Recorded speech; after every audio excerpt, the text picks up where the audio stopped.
Nobody's in. Oh, we got a couple of people in. Hey, everybody, people who are showing up to the show. Thanks for being here. There's a lot of things going on today. A lot of things going on, but we're excited to be here. We're excited you're here. And oh, look at that. YouTube is coming in. Hi, YouTube. Where you been? We missed you guys, YouTube. We missed you for like 6 episodes. Where you been? Because we've been streaming on our regular show schedule all over the internet, just not on YouTube. Kind of weird how it seems like a lot of you missed the show because it wasn't on YouTube. Okay, enough shame. I'm not here to shame you, YouTubers. We're glad you're here. We're glad you're here now. But yes, you've missed 6 episodes of the show. We hope you missed us. And for those of you who did, of course, you knew to go to CanaryCry.Party and find a different stream location when we were mysteriously disappeared we were black-bagged, YouTube black-bagged. But we're here now, but there's no guarantee that will continue to happen. So, a couple of things. First of all, you must go follow us somewhere else, YouTubers. We are not long for this world. Unless you just don't care, then you can just not see the show ever again. But we are one strike away from having yet another, our 3rd YouTube channel, destroyed, cast into the outer darkness. And so, we can only put up with it for so long. The only reason we keep coming back to YouTube is because there's so many of you, and you don't seem to want to watch anywhere else. So just know we are one strike away from getting this channel deleted, out of the false accusation of misinformation, malinformation, whatever they want to call it. It's not true, but they don't like us. So follow us in another location. I suggest Odyssey. Odyssey is my current favorite. Odyssey.com. Just search for Canary Cry News Talk. You can also find the show on DLive. DLive's done a great job. Just watch somewhere else. YouTube is not the place. And for those of you out there who don't get notifications very well, no matter where you're listening to the show or watching the show, if you find that you're not receiving notifications for the live show, we have constructed an alternative option for you. If you go to CanaryCry.Party, you can, at the very top, you'll see that you can sign up for a text alert situation. All you do is you put in your phone number. We don't take your name. We don't take your anything. It's just your phone number. We just send out, we'll be sending out alerts to our text list here for those who want an alert sent directly to their phone for when we go live. Hope we're just trying to solve some problems here, folks. We're doing our best. So if you're interested in that, people are asking if we're on Rumble. Go to CanaryCry.Party. All of them are there. And yes, you'll see Rumble. Okay, that's enough for me. Well, let's get the show started. We got a good show today. If you can, share the show out to your social media and stuff to let people know that we're back. All right, stay hydrated. Let's get going. Oh, and also, buckle your seatbelts for sure, because we have a little shift in how the show is going to be structured today. So I'm giving you some forward warning. We'll see how it works. It'll be fun. Okay, let's go.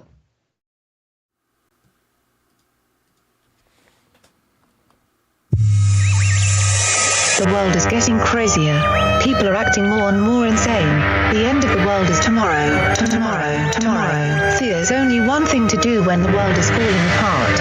Listen to Basil and Gonz as they discuss this week's news and events through the lens of Bible prophecy. You are listening to Canary Cry News Talk. You're listening to Canary Cry News Talk. Today is February 16th, 2022, and we are live to tape, baby. This is episode 447, and today, sheep shifting. Razzle dazzle. I'm your best buddy, Basil. And this is Gonz, your favorite Asian provocateur for Christ. Welcome to the podcast where we bring you the best news, which is the gospel message of Jesus Christ, while reporting the egregious with a well-rounded, biblically grounded take on world events. And we're going to try something a little different today for those of you who are regular listeners of the show. We're adapting yes. The format of the show. but we think it'll be for the best. But bear with us as we practice for the first time our adapted format. And part of that includes starting off with one of our lead stories. Let's get right into it, Gonz. Vaccine, number one way. So the big thing going viral today is the Christopher Cole footage, the FDA Executive Officer of Countermeasures Initiative. He got Veritased.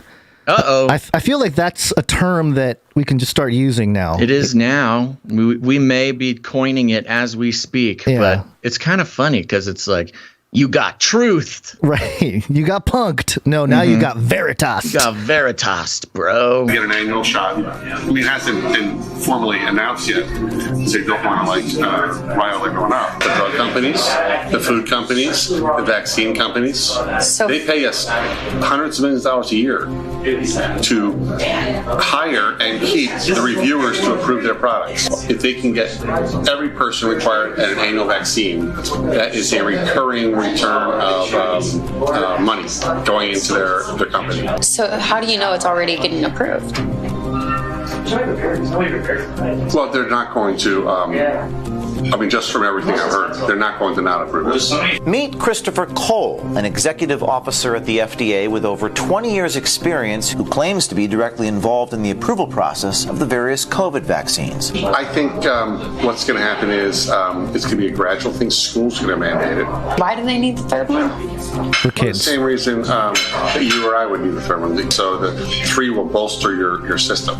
And then there will be an annual, eventually an annual, just like the flu shot. For the toddlers? Well, for everyone.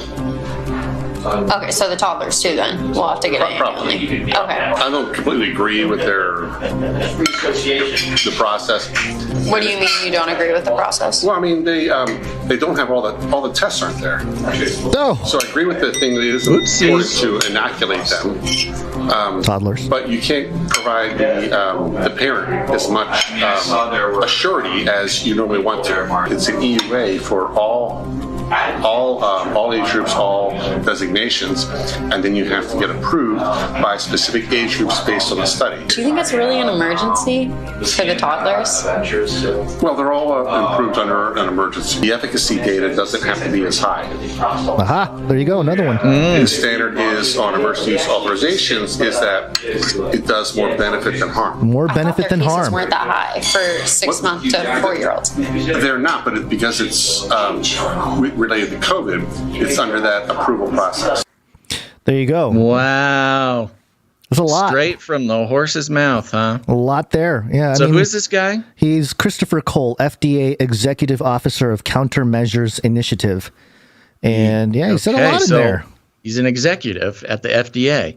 Isn't that nice that we have executives at the, at a government thing? They're not like elected officials or something. They just work their way up the food chain like any other, corporate entity would. Yeah, the United Corporate State of America and in all of its branches, the FDA being one of them.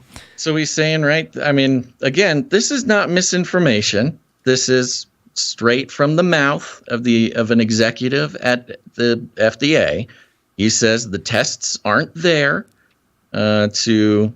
but when it comes to immunizing toddlers with the vaccine, but because of the EUA, the emergency use authorization, they're able to, move forward. Everything is under the umbrella of the EUA, which is based on the premise, which we knew, but, it's nice hearing it from an FDA exec. From the guy. This is not, of course, this is another example of something that could get us kicked off YouTube. So YouTubers, pay attention here. This literally might be your last chance to, watch the show. We might have just put ourselves under the guillotine of YouTube when we got back. First thing we got back. That's what we do, man. That's how we do it. And so unfortunately, there will be a few thousand people who will just never see the show again, unless they go to CanaryCry.Party and follow us in a different location. Right. But wow, this is, I mean, again, it's nothing we didn't already know. Right.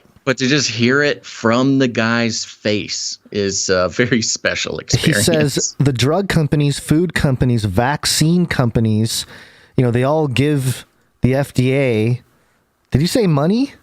Yeah, well, we knew this. The FDA is like officially funded They're like by lobbied. the pharma companies. And it's the same model.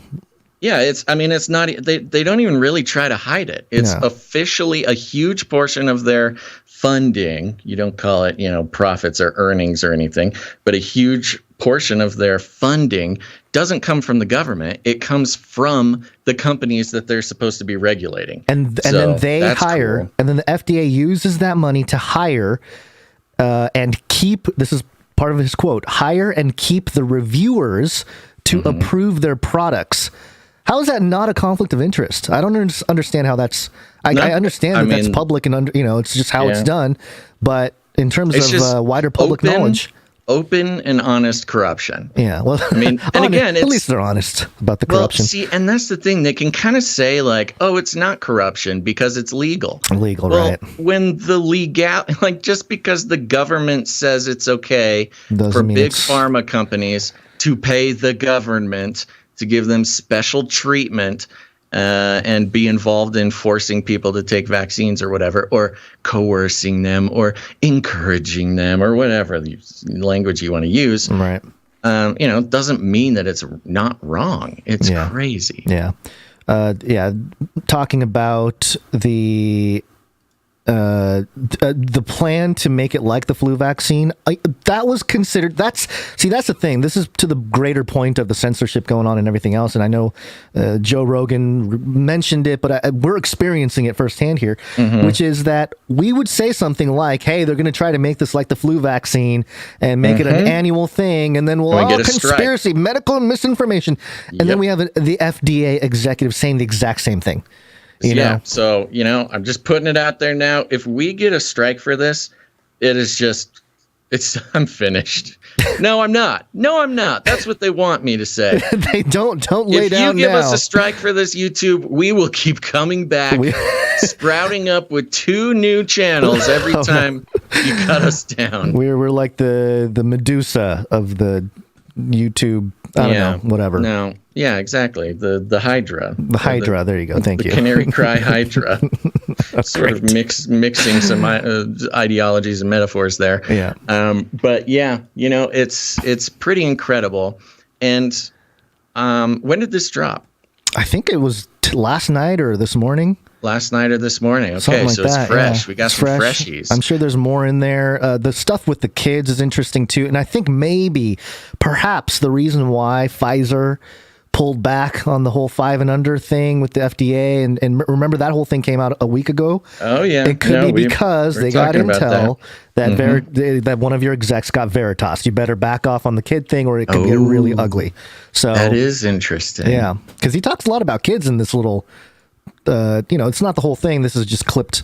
I think it's like the intro or the pitch or whatever for Veritas. But they bring up the kids a lot, and just being able to get a lot of this through because of the emergency use authorization.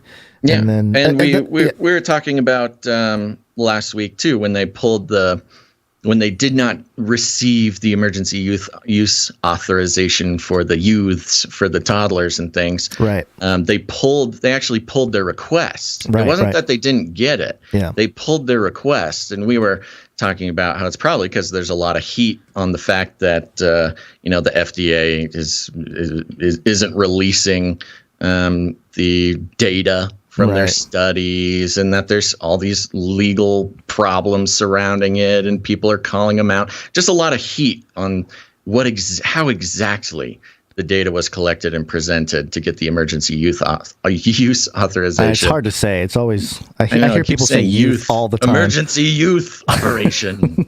Dun, dun, dun. So yeah, but you're right. If they had a little heads up that Veritas had out of the mouth of this big baby executive at the FDA. Can you imagine being at the FDA, getting that email? Because I would imagine, I don't know how Veritas does it, but it would be interesting if they email FDA first, like, hey, we got this. We got one of your guys. Like, it's not public yet. Just prepare whatever you need to do. That would be interesting to hear about all the legal dealings in the back room. You're right. You mean legally if they're required to let them know? Yeah, because I know that this is the big reason why Veritas continues to go on is because they're winning court situations. So far, they've won every court case that they need to defend themselves. It's interesting to watch their operation in that context of, hey, they're bringing it straight to court, and they're battling it there. I talked about that a few episodes ago. Interesting too, how this is an FDA official. They didn't go after necessarily a Pfizer guy or something like that. Well, Pfizer especially because they're foreign technically, so maybe harder to get some of the main guys. I don't know. I believe Pfizer is an American company. It's BioNTech. BioNTech's German. That's right. Okay. But I wonder if it was another, what was it? Tinder sting? I was going to say, who's the lady here? The journalist lady asking questions. I haven't looked at this, but, Veritas has done that in the past where they'll match with one of these guys on Tinder or like Ashley Madison or something. Send a good-looking lady out on a date with one of these executives and, they want to be cool. They want to impress the girl, and so they let it all out. There's it looks like they're at a nice restaurant. It does look like a nice restaurant. Stemmed water glasses. Yeah, whatever the camera is here is there's a wine bottle in front of it, so it looks like a nice little place there. There's a real quickly here. We've been tracking some they're not alt news, but where all the mainstream news people are kind of migrating out of. Into sort of these, the decentralization of the journalists from mainstream media because there's a big reset the colonization going on. I found this outlet, and I know this is kind of running an Audible as part of this, but I think it's relevant because it's about the FDA. It's an outlet called Endpoints News, and the About section, it just highlights a guy named John Carroll, who's the editor and founder. He's a biotech analyst and writer for decades. He's been quoted by the New York Times, the New Yorker, Financial Times, all these big-time mainstream guys. And the editorial here, the headline, with Caliph confirmed, FDA needs to return to priorities lost to the pandemic and improve its messaging. And this whole thing is just going after the FDA and how they've handled publicly sort of the PR relations. So I thought it was kind of interesting that you have these mainstream guys starting to talk about, hey, if FDA needs to do a better job communicating with the public. You've been part of the reason why there's so much skepticism and all that kind of thing. And they're still towing the line of it's because we're not. The vaccines are still good, but FDA could do better. But at the same time, we have information like this coming out with Veritas having a straight, it's unbelievable FDA exec saying things that have gotten multiple people banned off YouTube. Oh yeah, including us. Can you imagine being like the I don't know, some sort of legacy mainstream corporate news producer or editor?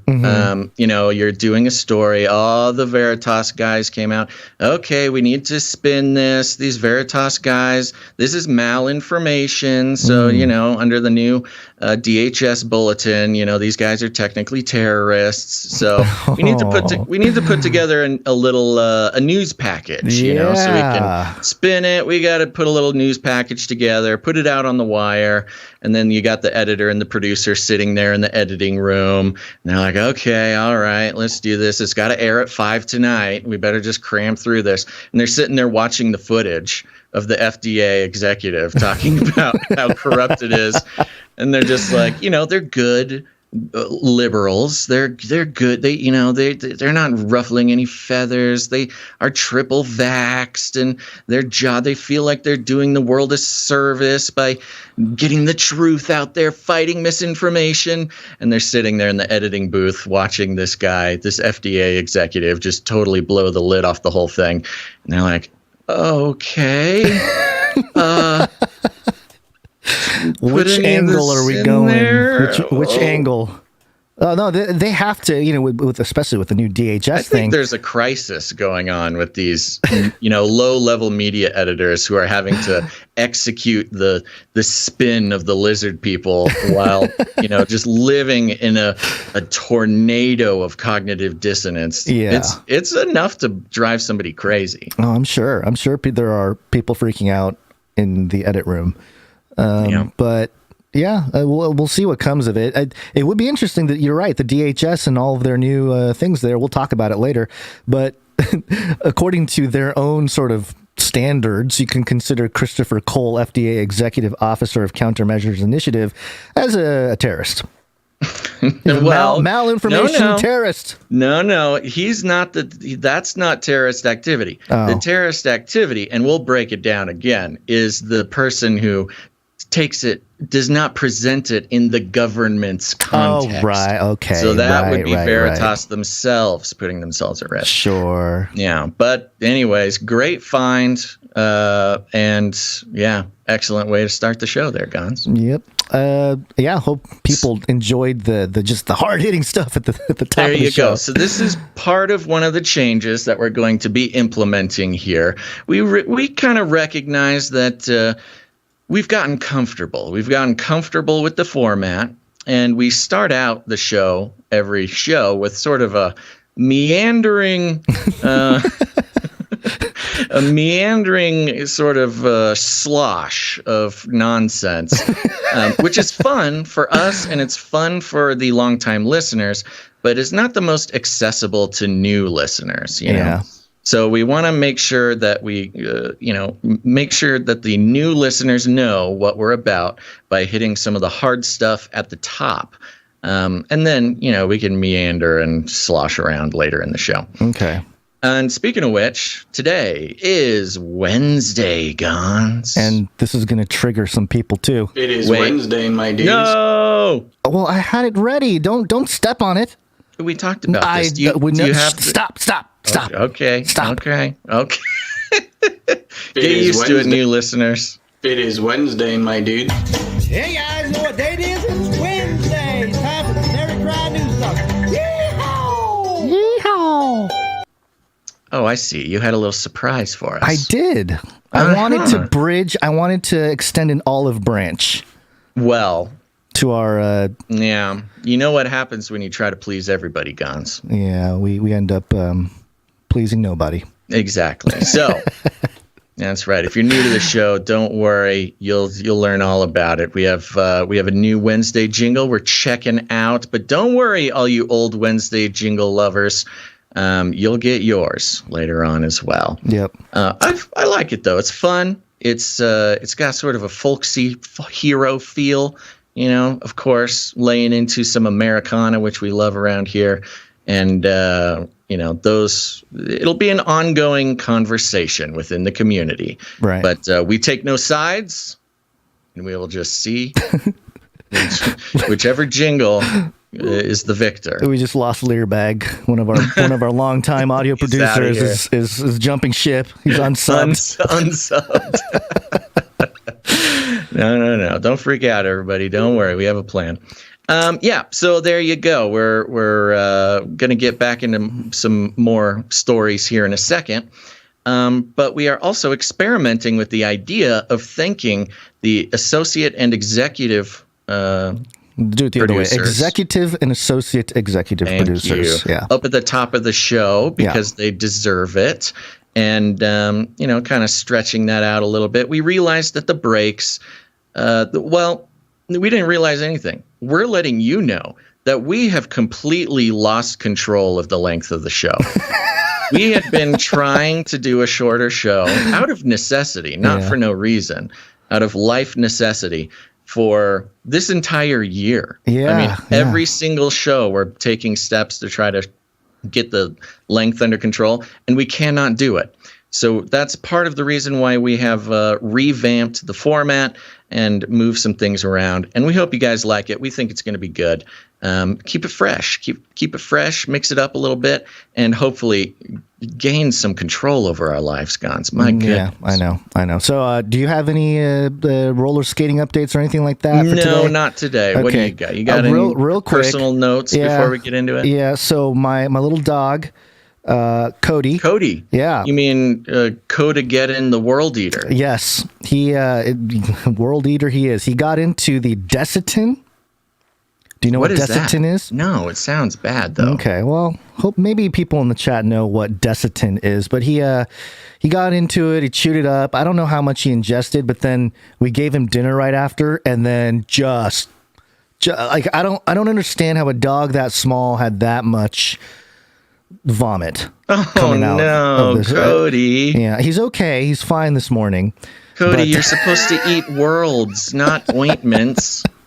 The people in the chat know what it is.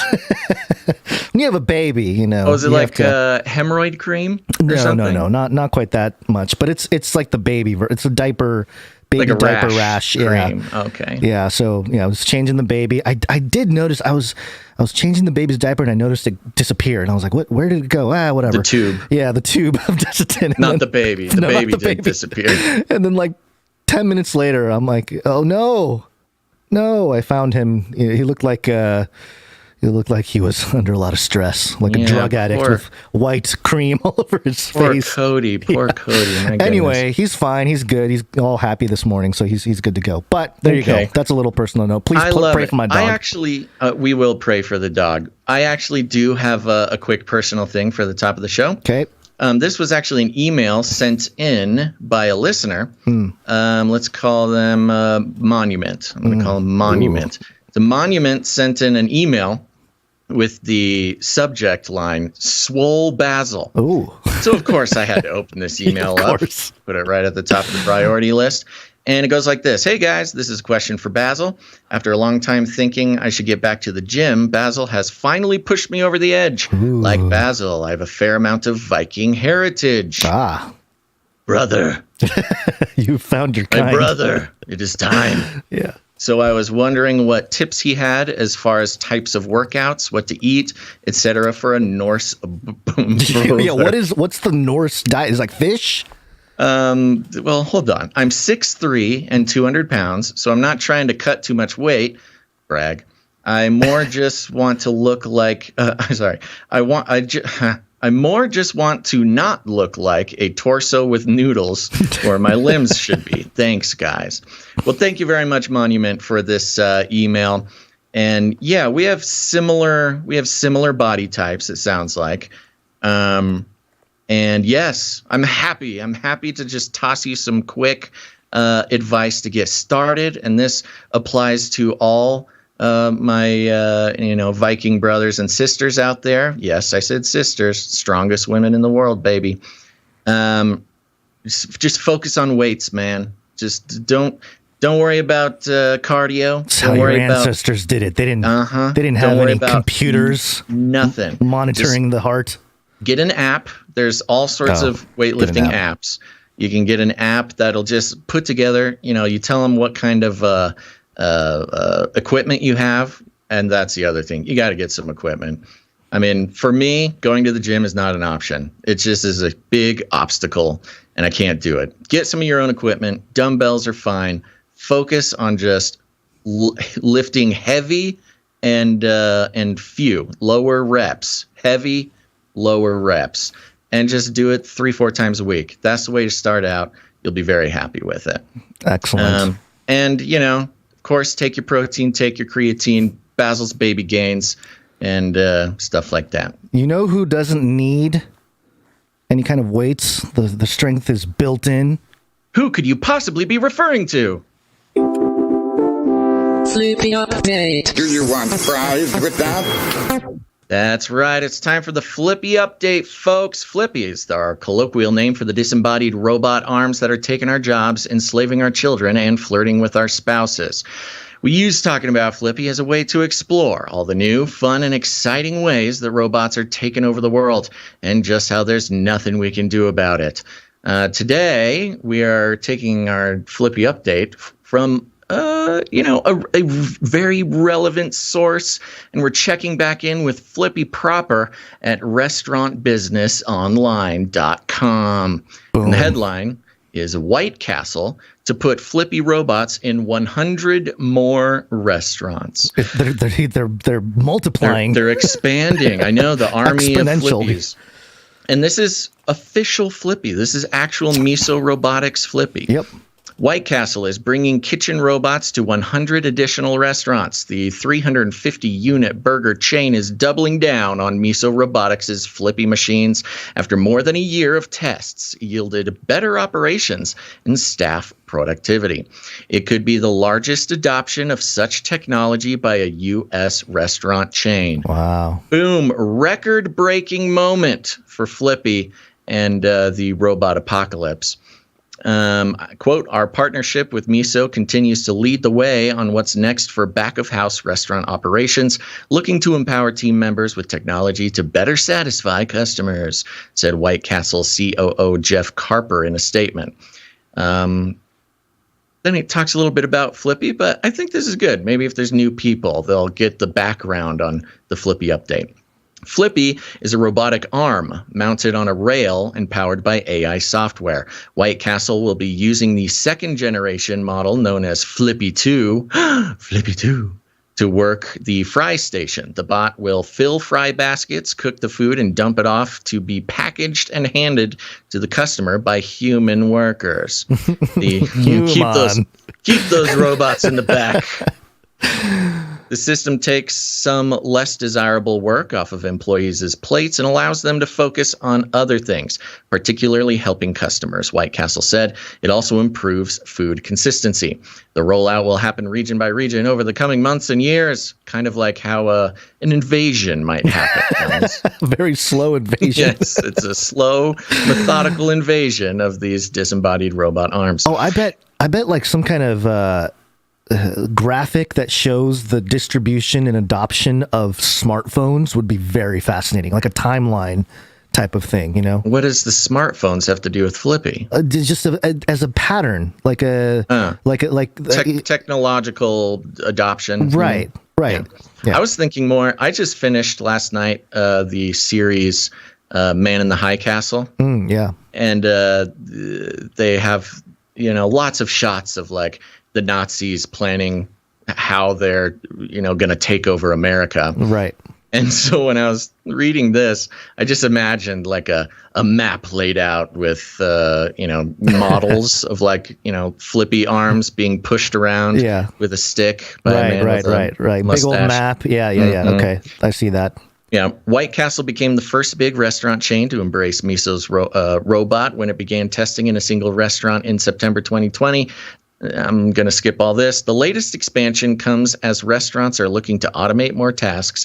They are hoping robots can help ease challenges in hiring and retaining human workers, as well as keep costs down amid skyrocketing inflation. Mm-hmm. So the inflation became a part of this. And that's what I want to get into with a little bit of analysis here, which is, first of all, the reporting of this. Let me see here. I got to scroll back up. Here we go. This was from the quote from Jeff Carper. Our partnership with Miso continues to lead the way on what's next for back-of-house restaurant operations, looking to empower team members with technology to better satisfy customers. There is this. First of all, this is the first time that we have recorded, and we do a Flippy update every single show. We follow Flippy very closely because I believe it is the key to the future technocratic, robot panopticon hell state that we'll live in. But this is the very first time that a restaurant has employed robots and been like, yeah, let's do more. Let's do more of this. In fact, 100 more. Yes, in fact, yes. Like not just like a 10, 15, not a small distribution.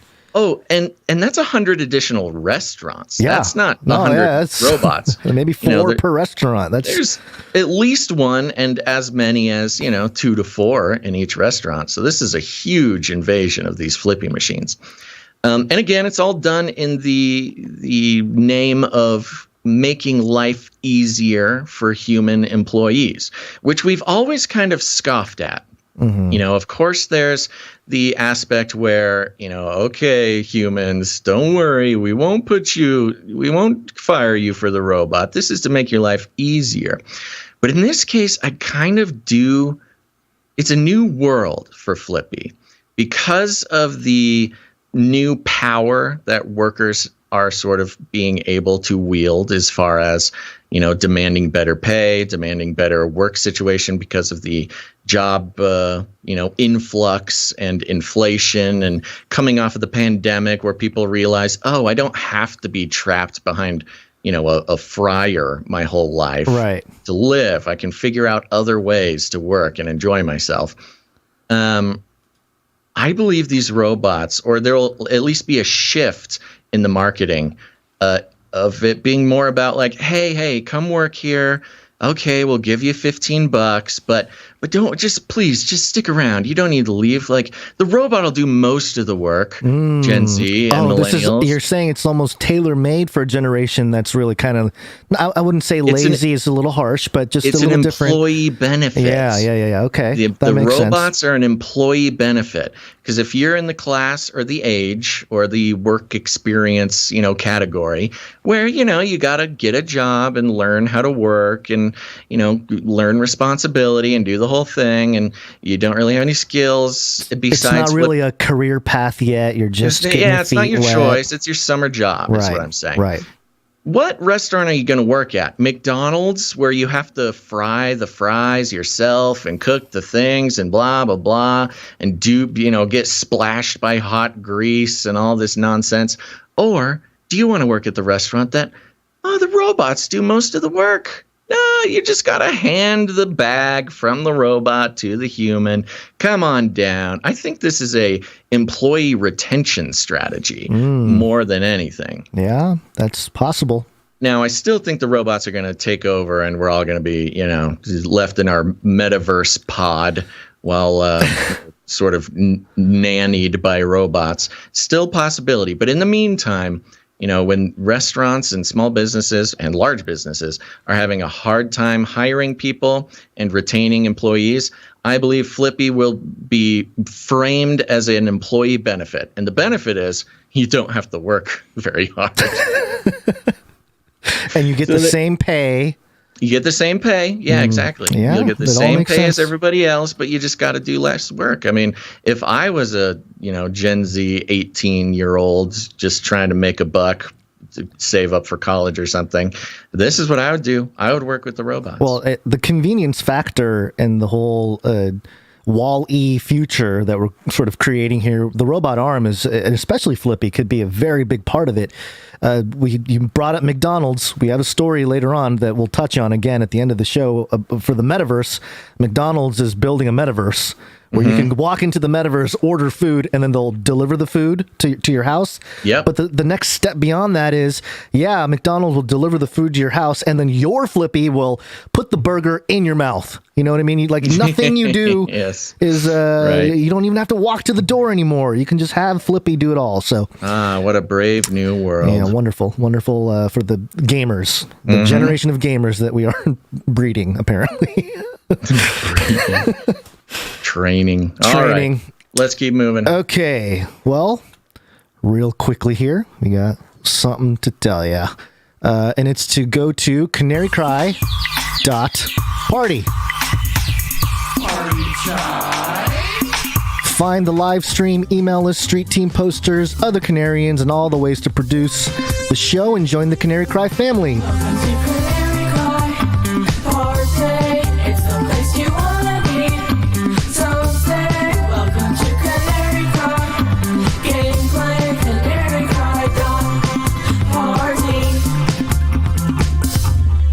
That's right. And it's even more important than ever, YouTubers, to YouTube viewers at least, to go to CanaryCry.Party. We're actually going to throw the link into the show notes. We're going to throw a lot of links into the chat right now, because here's the thing. I regret to inform you, YouTube, that you will no longer be receiving the entire show live. They have forced our hand. We have no choice. And also, that means you have no choice. So the way that the new format is going to work is, and don't worry, I know this is tough, but it's tough love, YouTubers. You are going to get the first block of the show, the first hour and a half of the show, as well as the B block, which is the first break. And then we are being forced to cut the YouTube stream.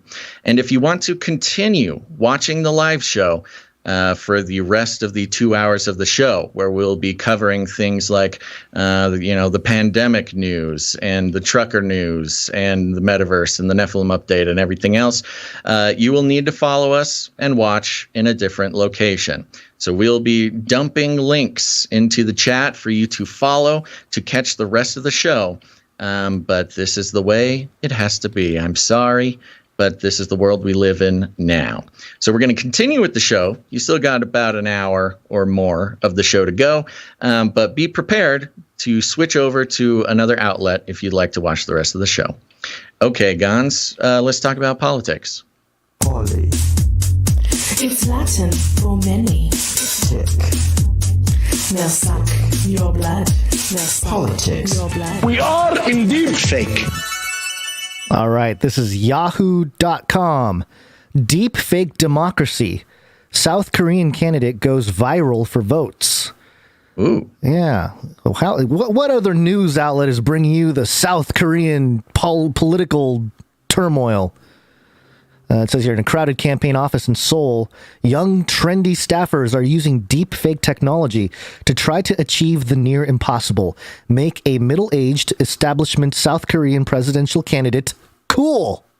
The near impossible. Burn, dude. That's funny.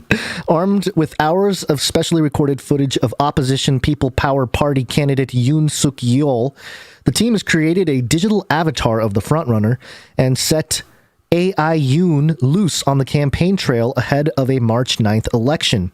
From a deep fake video of Barack Obama insulting Donald Trump to failed New York mayoral candidate Andrew Yang campaigning in the metaverse, AI technology has been used in elections before, but AI Yoon's creators believe he is the world's first official deep fake candidate. A concept gaining traction in South Korea, which has the world's fastest average internet speed. We're losing to the South Koreans. We have always lost to the South Koreans. They have great internet over there. With neatly combed black hair and a smart suit, the avatar looks near identical to the real South Korean candidate, but uses salty language and meme-ready quips in a bid to engage younger votes who get their news online. Oh, so it's like they're making him edgier. Like they're not like writing a script for him to make him edgier. They're making a digital avatar version to make him say like curse words and stuff. If we're talking about the image of somebody or of a person, I mean, this is it right here. This is pretty much, and especially for like a political thing, pretty wild. That is really funny. Okay. It's been a huge hit. AI Yoon has attracted millions of views since making his debut January 1st. Tens of thousands of people have asked questions, but it's not the usual policy-related fare. Quote, President Moon Jae-in and rival presidential candidate Lee Jae-myung are drowning. Who do you save? One user asks AI Yoon. Quote, I'd wish them both good luck, the avatar snaps back. Meta snark. Does he say that, or is that just like I don't know what this is. I don't know if command this is line for his command line in the article or something. At first glance, AI Yoon could pass for an actual candidate. An apt demonstration of how far artificially generated videos known as deepfakes have come in the last few years. The real Yoon recorded more than 3,000. This is where, Basil, I think we're ready for this right here. I think this guy is doing the thing we have been talking about. Yeah. The real Yoon recorded more than 3,000 sentences, 20 hours of audio and video to provide enough data for a local deepfake technology company to create the avatar. 3,000 sentences, that's like half an episode. That's not enough sentences. 20 hours of audio, that's a week's worth of show. We have so much more than that. That's scary how much more data they have on us. Quote, words that are often spoken by Yoon are better reflected in AI Yoon, said Baik Kyun-hoon, the director of the AI Yoon team. That is, this whole thing is a burn on the actual guy. It's so funny. Yeah, we're making fun, but the terror is starting to set in on my side. But here's the thing, though. This could pick up. I mean, we have the perfect president for this to really take its hold in America here. Yeah, we need it. We need him to. All of our presidents and the candidates are like 80 years old. Yeah, nobody thinks they're cool. Can you imagine Biden? An AI Biden coming out with a backwards hat, like sitting doing backflips, and he's like, "What's up, fellow kids? This presidential election's gonna be lit. Want a president that won't rug you?" And then he says like a bad word. Yeah. What the avatar actually says is written by his campaign team, not the candidate himself. Quote: we try to come up. How is that any different from anything any candidate says? I don't know. Besides Trump, I guess. I thought the comparison was with the team, the AI team, but no, it's just, right. Quote, not his speech writers or his PR people. It's the nerds. Quote, we try to come up with humorous and satirical answers, Baik told AFP. The approach has paid off. AI Yoon's pronouncements have made headlines in South Korean media, and 7 million people have visited the Wiki Yoon website to question the avatar. Ooh. If we had only produced politically correct statements, we would not have this reaction, Baik said. Yeah. Quote, the political establishment has been too slow in the face of a fast-changing society, he added. When answering questions posed by users, AI Yoon mockingly refers to President Moon and his rival Lee as Moon Ding Dong and Lee Ding Dong. That is very funny. Quote, I want to ask Moon Ding Dong this question. Who is our real enemy? AI Yoon says in a thinly veiled swipe at what his critics say is the president's more conciliatory approach towards Pyongyang. North and South Korea remain technically at war, and Moon has met with Pyongyang's leader Kim Jong-un 4 times since taking office. An approach candidate Yoon rejects as too soft. We get into the actual politics, which is less of a thing. The AI future... The technology has more often been flagged as harmful. The 2018 deepfake video of Obama was produced by Oscar-winning filmmaker Jordan Peele to warn viewers about trusting material they encounter online. Okay, there you go. And then more code at the end.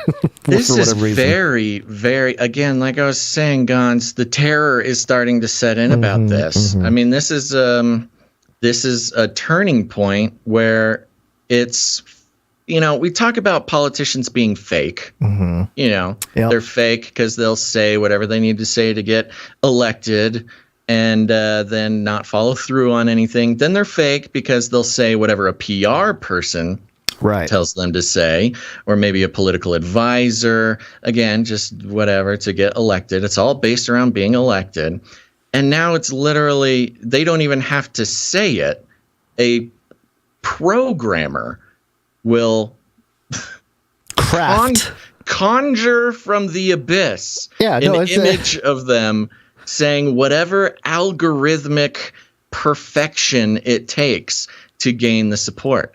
I mean, this needs to be outlawed. This can't be acceptable, especially in politics. That should be the first place. In politics. For sure. Yeah. I mean, I don't care if A-Rod does it or something, but I don't know why I just pulled A-Rod like I'm some sort of sports boy. Sports ball reference from the 90s, early aughts. Good throwback. But sports. But yeah, a politician doing this, it shows a disregard for human life. For human life, but also for the seriousness of politics, and not just the AI. I mean, I'm also including our modern politics where, talking points are based on polling and public opinion and PR people and crafting vocabulary to make it the most palatable. That includes things like Build Back Better, Make America Great Again, all this kind of stuff. But to fully hand it over, I mean, that's unacceptable already, but to fully hand it over to computer programmers, we're living in, that's as close to living in a computer simulation as you can get without full on, tinfoil hat stuff. I mean, if you're looking at it from the perspective of the campaigns, this makes a lot of sense. That's what's scary about it, is it's like we already have people that write the script. We just have Mr. Failing Health Man, because of old age, standing up there trying to deliver it. Well, that's the point, isn't it? When you hear a politician talk, you need to hear the politician talk. Right. That's how you can listen and hear if they are cogent, sincere, right? Or if they are sincere, but more cogent and alive, right. And gauge the health. There's much more to listening to a politician speak than just the words they're saying. Beyond the words, right.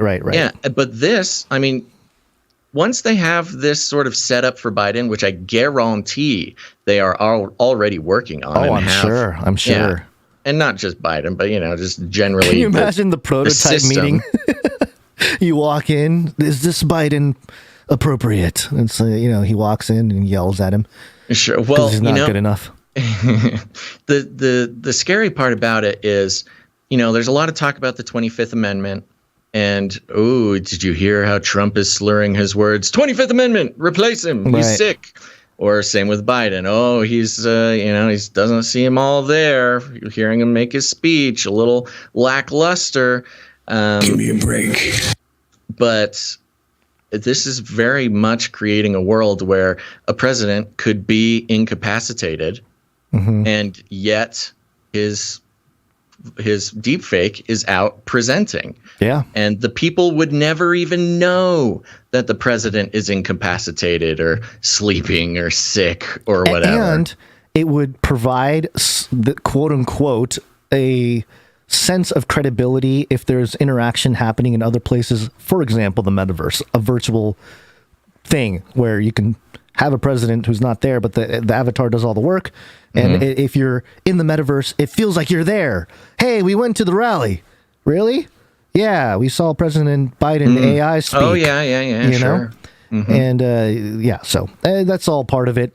Very interesting for South Korea to be really just, I guess, hitting the go button on the deep fake politician and just seeing what happens. For it, man. It'll be interesting to see what happens here, because if it's a novelty now, if it gets normalized, then everyone's going to do it. It's not going to be as interesting. It'll just have its societal impact, already built in. Yeah. But yeah, in the U.S. here, I don't think it'll be as easy to really roll stuff like this out in the U.S. But who knows? I don't think we'd know about it is the thing. That's true too, and you're right. That's a big one, especially since some of the footage of Biden early on, we were kind of like, oh, what's going on there with the mouth and all that. There's already footage of him that is suspect. He's already on a sound stage doing stuff, making it look like he's at the White House. So, you know what? Talk about the psyop. It was really weird, not that they were on a soundstage made to look like the White House, but that they let it be known. Yeah, they were just like, yep, for sure. They're like, yeah, this is a fake White House that we're doing all these speeches from and stuff. And because of COVID. Yeah. Meanwhile, there's like 100 reporters in there taking pictures and stuff. Yeah, which is funny because I remember seeing that and thinking the outside looks very weird. Like it's very bright out there or something. Oh, because they had the window, right. Anyway, but even pictures came out from like a wider view that showed that it was a TV set. People that were there, yep. And I think that's that could be allowed, whether it was purposeful or not. That functions as a first step towards the literal theater that is the presidential office. And now it could come to light. Oh, this is a deep fake of Biden.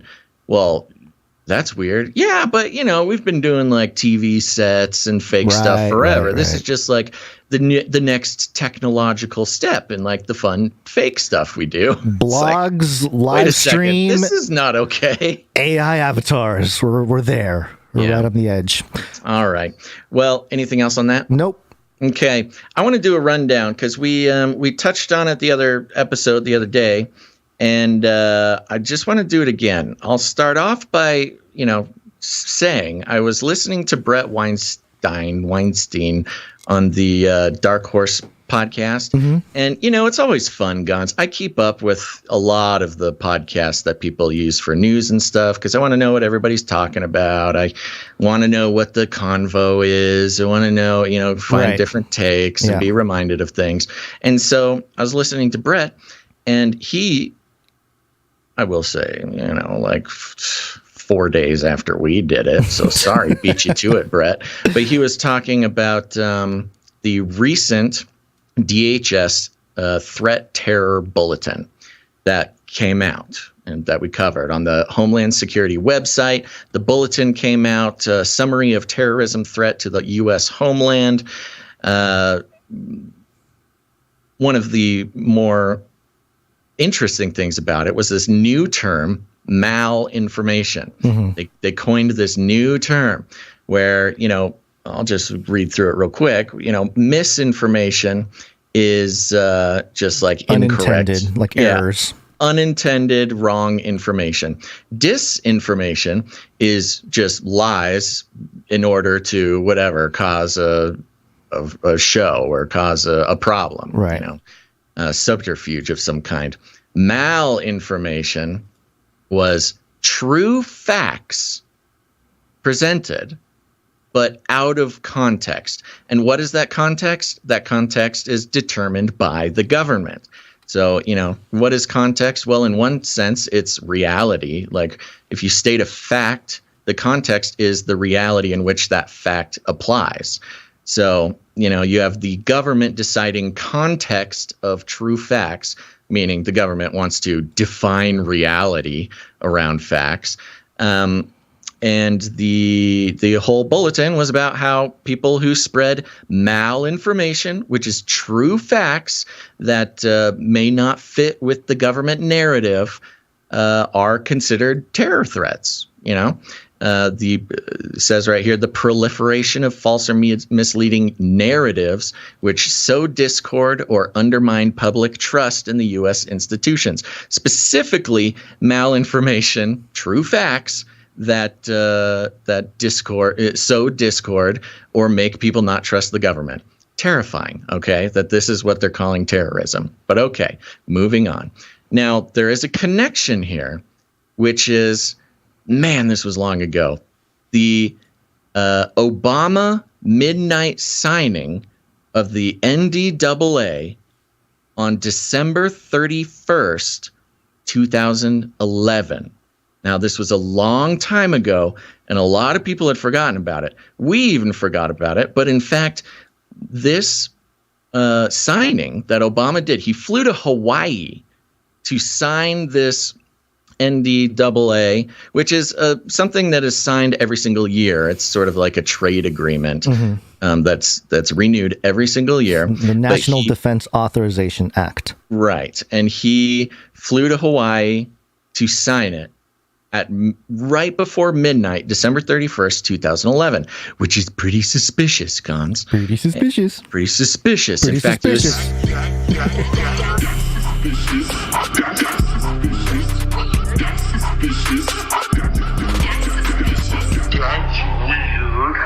So suspicious, in fact, that this was one of the seminal pieces of news that got you and I to start podcasting. Yep. We posted our first podcast 3 months later, March in 2012. And I believe we mentioned this in our very first episode of Canary Cry Radio. Yeah. Or at least alluded to it. The internet tracking part of it, yeah. Yes, the internet tracking part of it. But included in Obama's midnight NDAA, December 31st, 2011, was a little section that defined the rules around terrorists and those who aid terrorists, and the legal ability of the government to detain them without charge, without telling anybody, no trial, no habeas corpus, no nothing. In fact, it was such a big deal that the ACLU, which is now sort of, unfortunately, sort of like a woke military-industrial complex machine, right, that has turned its back on its sort of long and illustrious history of defending civil rights, no matter who it is. I mean, they defended the right to free speech to Nazis and neo-Nazis and stuff in the U.S., no matter what. But that was then. This is now. But back in 2011, even the ACLU wrote a piece about President Obama's NDAA, and I'll just read a couple of pieces of it here. Indefinite detention, endless worldwide war, and the 2012 National Defense Authorization Act. Indefinite detention and endless worldwide war are so relevant right now, it's insane. Just in different ways. I mean, you talk about the endless war of the pandemic and how that justifies all sorts of authoritarianism. But this is not about that. This is about something else. On December 31st, 2011, President Obama signed the National Defense Authorization Act, NDAA, codifying indefinite military detention without charge or trial into law for the first time in American history. The NDAA's dangerous detention provisions would authorize the president and all future presidents to order the military to pick up and indefinitely imprison people captured anywhere in the world far from any battlefield. The breadth of the NDAA's worldwide detention authority violates the Constitution and the international law because it is not limited to people captured in an actual armed conflict, as required by the laws of war. Under the Bush administration, similar claims of worldwide detention authority were used to hold even a U.S. citizen captured on U.S. soil in military custody, and many in Congress assert that the NDAA should be used in the same way. The ACLU does not believe that the NDAA authorizes military detention of American citizens or anyone else in the United States. This is their opinion on it. Mm-hmm. Any president's claim of domestic military detention authority under the NDAA would be unconstitutional and illegal. Nevertheless, there's a substantial public debate around whether NDAA should be read even to repeal the Posse Comitatus Act and authorize indefinite military detention without charge or trial within the United States. And there's more, but that gives you the gist of it. So even the ACLU was like, yo, this is the worst possible situation. It is unconstitutional. It gives this president and every subsequent president the ability to detain anybody, including United States citizens. Sorry, just to mention, this was a point that a lot of Trump people were really... or some people that were skeptical of Trump would bring up, is that how come Trump didn't reverse this? Yeah, if he was really for the people kind of thing. So it is a good question. Well, yeah, I mean, that's the thing. The government is in a perpetual, struggle or mission to gain and centralize more power in a sort of unending cycle. Right. And Obama's 2012 NDAA was a big part of it. Now, you combine this where, because of Obama, we are, the government is legally allowed to detain someone, not tell anybody about it, not give them a trial, not charge them with anything if they are, seen to be terrorist or aiding terrorists or terrorism or anything. And then you have this bulletin from the Department of Homeland Security, which says, oh, well, if you're saying misinformation, disinformation, or malinformation, again, true facts, could be considered malinformation. You are considered, terrorist or aiding terrorism.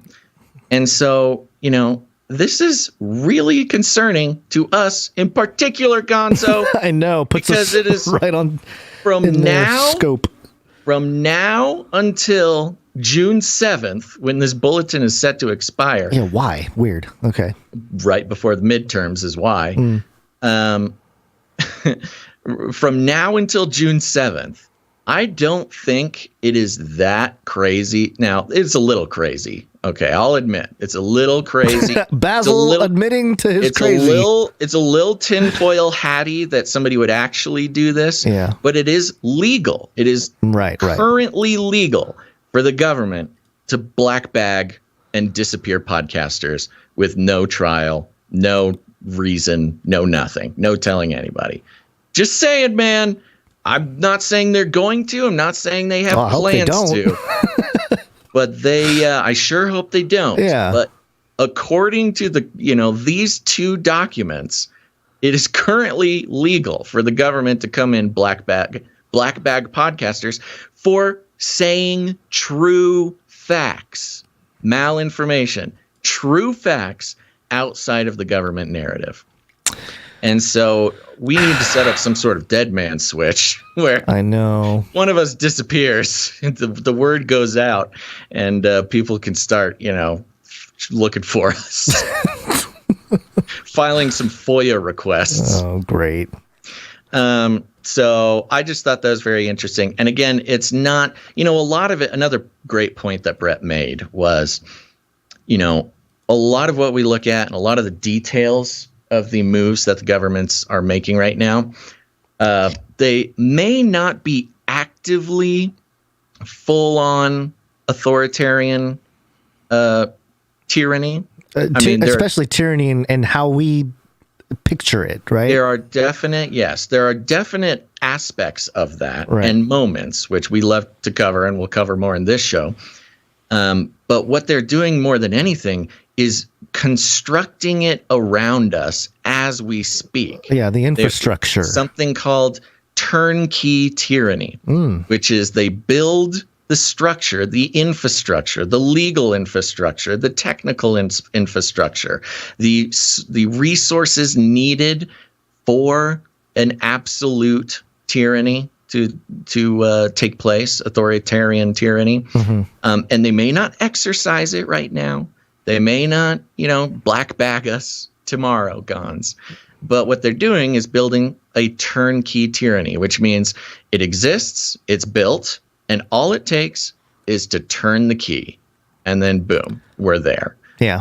So, and I think that was a great term because I believe that term applies to like a lot of what we pay attention to. Yeah, you're right.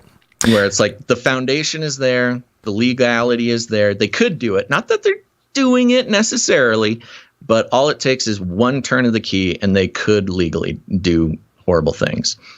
So there you go. There's just a little extra breakdown of the DHS's summary of terrorism threat to the U.S. Homeland Bulletin that came out on February 7th and expires hopefully on June 7th. Before the midterms. You add COVID to the mix, and this thing could be very, very toxic.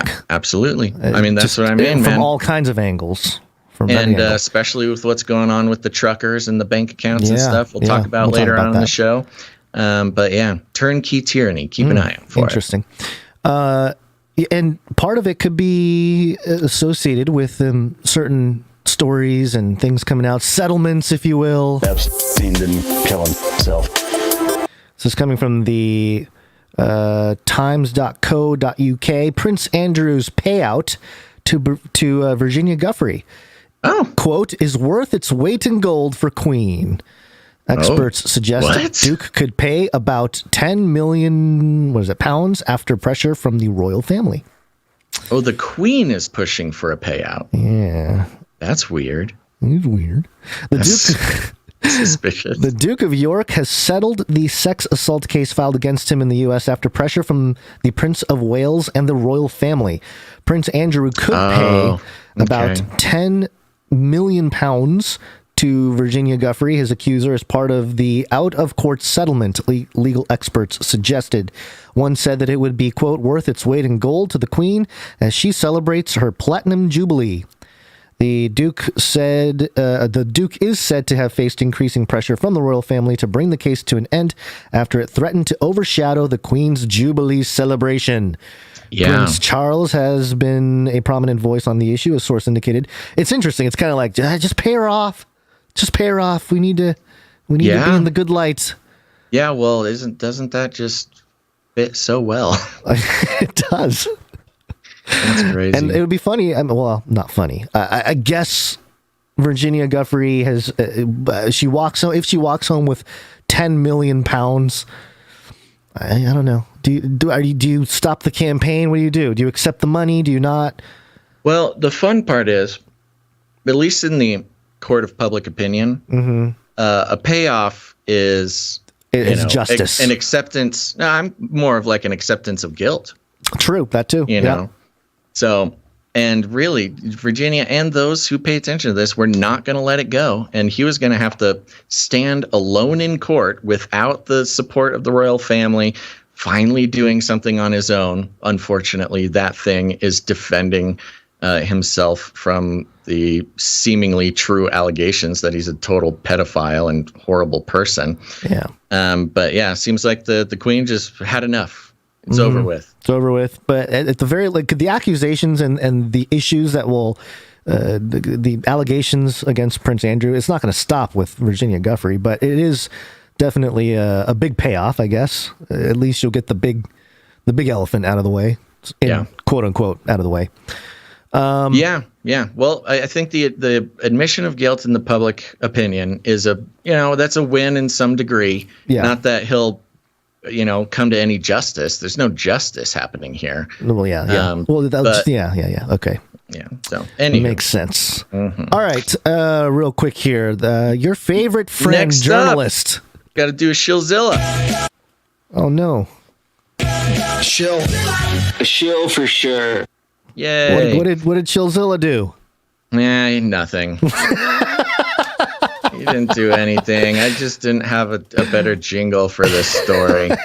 It's a CNN story, so of course, Chris Shillzilla. He's there at the office he's somewhere. There. So I think he's looking. I don't think he is there at the office. No, I think he's outside. Home. Yes, he's lifted the mail slot and he's trying to look through the mail slot in the door to feel included in what's going on. Oh, poor guy. But Brian Stelter is not letting him in the building. Okay. This is an article from Brian Stelter, also somebody not long for the world of CNN. I don't know, man. He's puppet enough to just shapeshift into whatever they want him to be. You're not wrong. That is his superpower. That's his literal only talent is just being able to be a yes man and do whatever the boss says. So this comes from CNN. Just quick update here. The headline is top CNN exec resigns as Warner Media chief accuses her and former network boss Zucker of standards violations. You'll remember in the past weeks here, we reported on Jeff Zucker getting booted. Mm-hmm. And CNN talks about it here. And I just love hearing it in CNN's own words. There's something just so delightful. We have to report on ourselves. About them sort of begrudgingly upholding an illusion of journalistic integrity by talking about the crimes of their own executives. Yeah, this is great. It goes like this. Nearly 2 weeks after CNN President Jeff Zucker was forced out of his position, his former lieutenant, Alison Gollust, has also resigned from the company. Wait a minute. This is CNN talking. Is that how they referred to her? You wouldn't know it from reading this first sentence of the article. But Alison Gollust is not just his lieutenant. It's his lover. It's the reason he was ousted from the company is because they were having a secret affair in the company. But no. Nearly 2 weeks after CNN President Jeff Zucker was forced out of his position, his former lieutenant, Alison Gollust, is also. I'm not sure if they know what that word is. That is so weird that, okay. She was his lieutenant. She was like his second in command. I understand. But also his second in command, if you know what I mean. In a memo to staffers Tuesday evening, Warner Media CEO Jason Kilar said Gollust resigned after an investigation. Don't you love that? They resigned after an investigation into issues associated with former CNN anchor Chris Cuomo. It's Cuomo prime time. I do it with everyone. Oh, yeah. issues associated with former CNN anchor Chris Cuomo and his brother Andrew, the former New York governor. Remember him? Yeah. Quote, based on interviews of more than 40 individuals and a review of over 100,000 texts and emails. That's what he was doing on those breaks. The investigation found violations of company policies, including CNN's news standards and practices by Jeff Zucker, Alison Gollust, and Chris Cuomo, Kylar said in a memo. Quote, we have the highest... Again, no mention of Alison and Jeff being lovers. Yeah, well, yeah, of course. But it's I just funny. like this next sentence. Yeah, yes, the next one is good. But yeah, anyway, okay, we'll keep going. Quote, we have the highest standards of journalistic integrity at CNN, he said with a sly smirk as he we need a laugh track. Where's the laugh track? Clown nose and spat water out of a flower on his lapel. You clown, Kylar. We have the highest standards of journalistic integrity at CNN, and those rules must apply to everyone equally, Kylar added. Quote, given the information provided to me in the investigation, I strongly believe we have taken the right actions and the right decisions have been made. Remember, Kylar, he's the new guy. He's a hall monitor. He's the new owner of right. CNN. So yeah, he's coming in. This is the scythe is swinging. The sands of time are running out on the old CNN as Warner Media comes in and takes over. Led not by Kylar, but one of the other leaders was the guy who helped start Fox News. So they have a very interesting thing going on. Quote, given the information provided to me, I already read that. Gollust released a comment addressing her exit Tuesday night. Okay. Well, Warner Media's statement tonight is an attempt to retaliate against me and change the media narrative in the wake of the disastrous handling of the last 2 weeks. You know what's sad?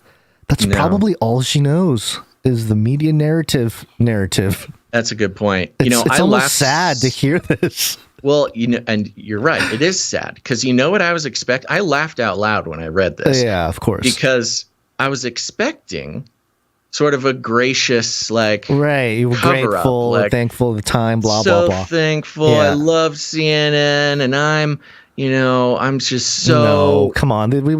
proud of the work we did together, and I'm moving on to write my book or whatever. Right. Because that's what they always did. That's what Jeff Zucker did. That's what Chris Cuomo did. That's what everybody did. But not Alison. She's like, no, this is retaliation, and I will burn this place to the ground. Quote, it is deeply disappointing that after spending the last 9 years defending and upholding CNN's highest standards of journalistic integrity, I would be treated this way as I leave. But I do so with my head held high. Yes, that is what people who are leaving with their head held high always say. They say it.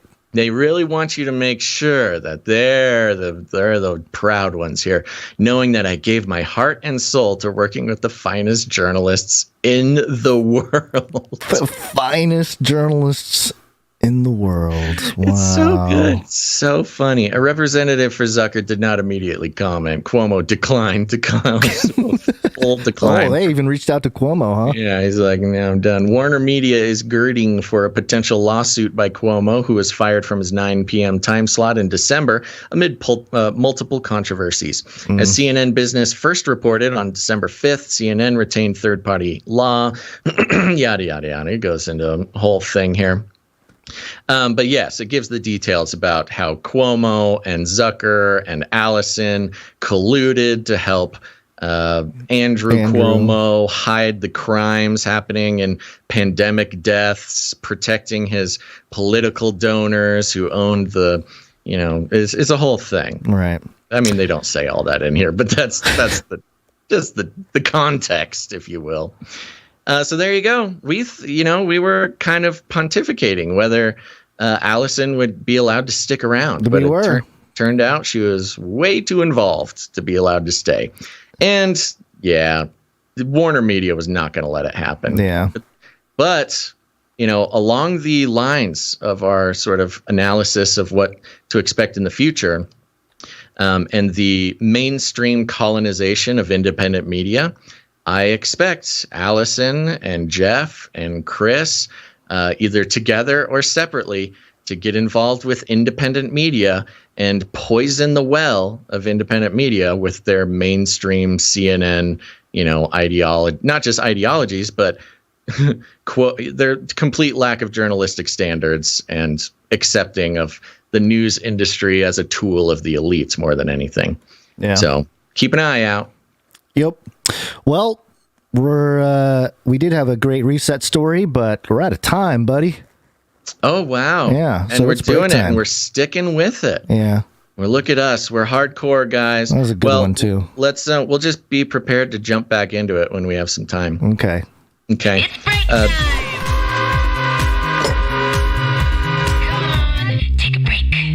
Time stampers, make note. We might that great reset did not get done. Didn't make it. And we might move it later on in the show.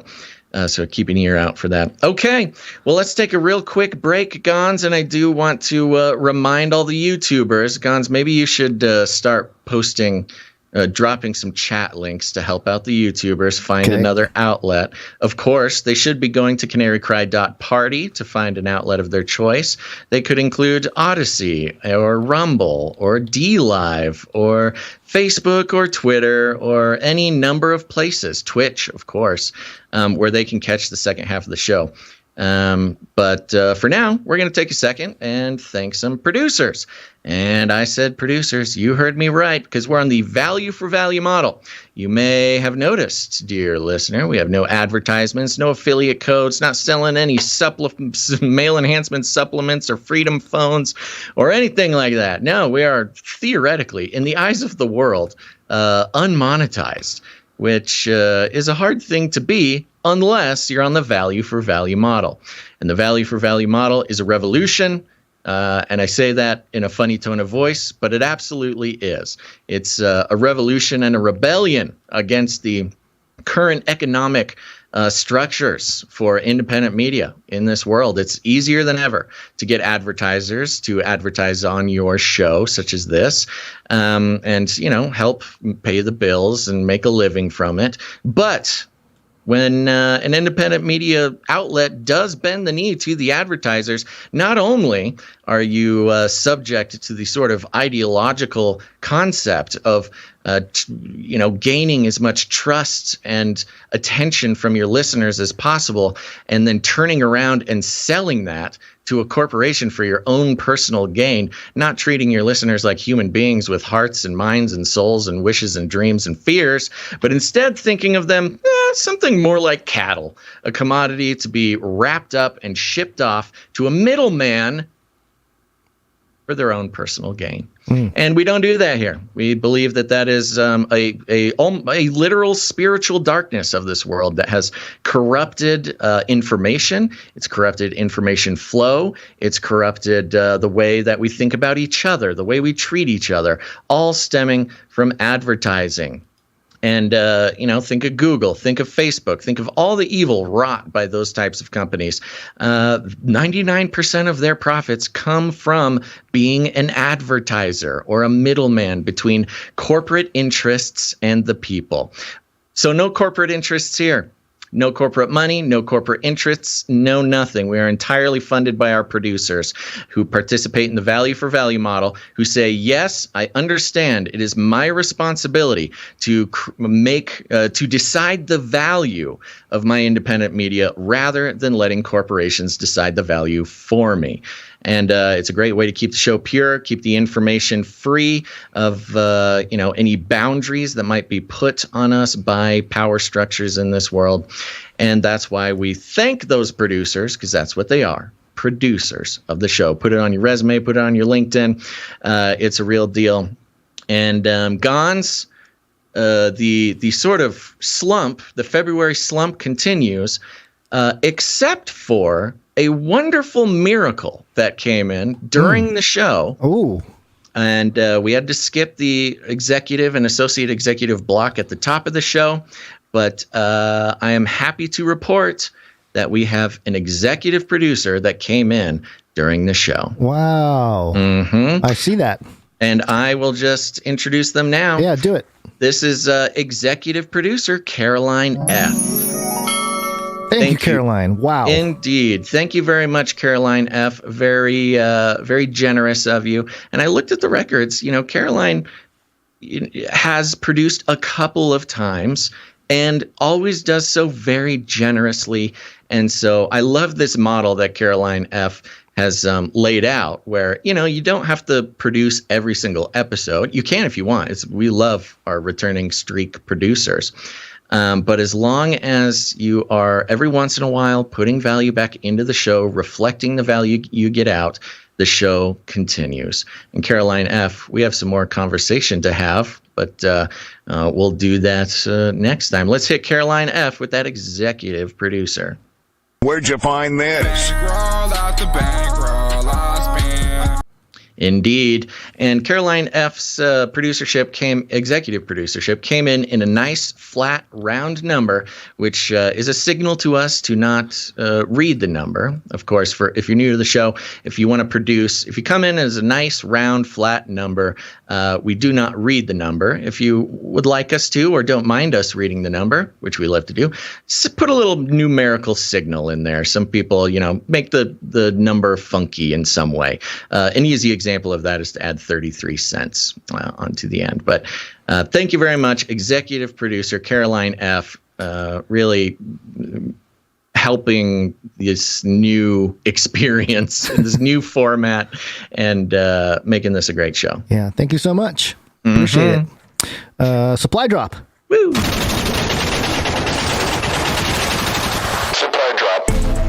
That's right, CanaryCry.Supply.com. Go check it out.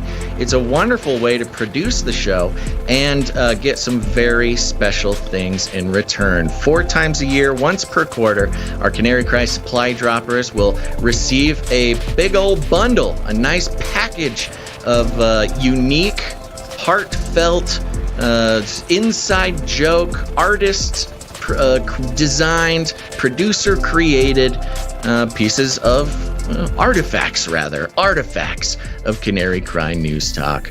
And the cutoff date for this first quarter is coming up here.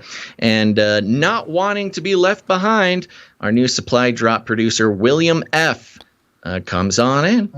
Thank you, William M. Or is it F? Oh, it is M. I said the wrong thing. Sorry, William M. William M. Thank you. Yes, thank you very much. And William M. comes in with the $33.33 a month, entitling him to receive the free gifts that are associated with the supply drop producership. Remember, we're not selling merch, nothing like that. It's not like a subscription merch box or anything. It's just telling you. It's telling us that you want to produce the show, you want to do it on a regular basis, and in return, we get to bless you by sending you some really fun stuff.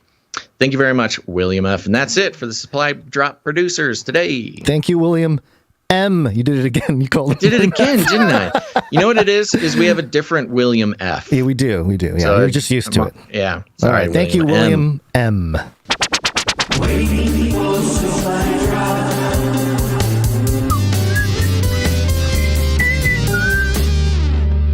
Woo! CanaryCry.Supply.com. Yep. We got producers to thank. We're going to start off with producer Morv. Morv is on a streak. Big streak. Yeah. 55 episodes in a row. He comes in with 33.20. Yeah. And here it is, Gonz. He starts out his note with, "It's Wednesday, my dudes." Do we play the new one or the old one? No, the old one. There will be a riot if we don't play the old one. Okay, so all right, hold on. I wasn't prepared for the... You had completely taken the old one off. No, I have it. It's just I have to find it here. Give me a moment and try that one more time. It's Wednesday, my dudes. Most modeling. No. Why did you do that? Why would you do that, board? I had it right there. I click on it and it moves. Hold on. That is funny. Go back. Come on. Is that the new board or the old board doing that? Well, it's the old board right now because Okay, it's. that's what Well, I here, thought. let me go back to the new board then. Whatever you want, man. All right. This is great. Here we go. Watching our timer. It is Okay. Wednesday, my dudes.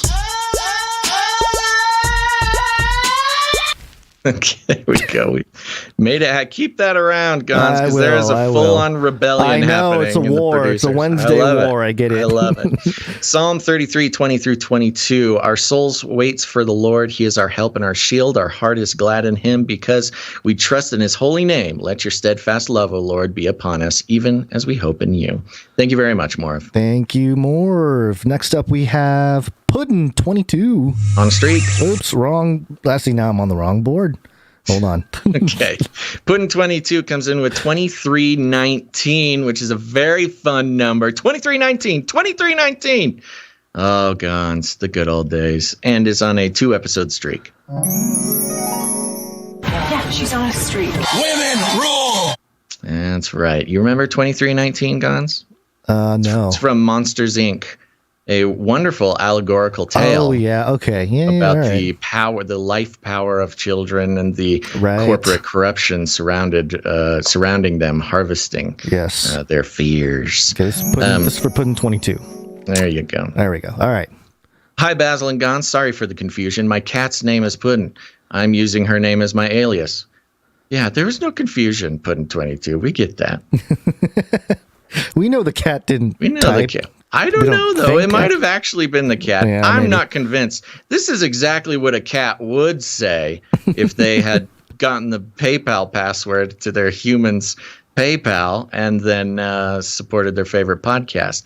I'm on to you, Puddin 22. I know a cat message when I see one.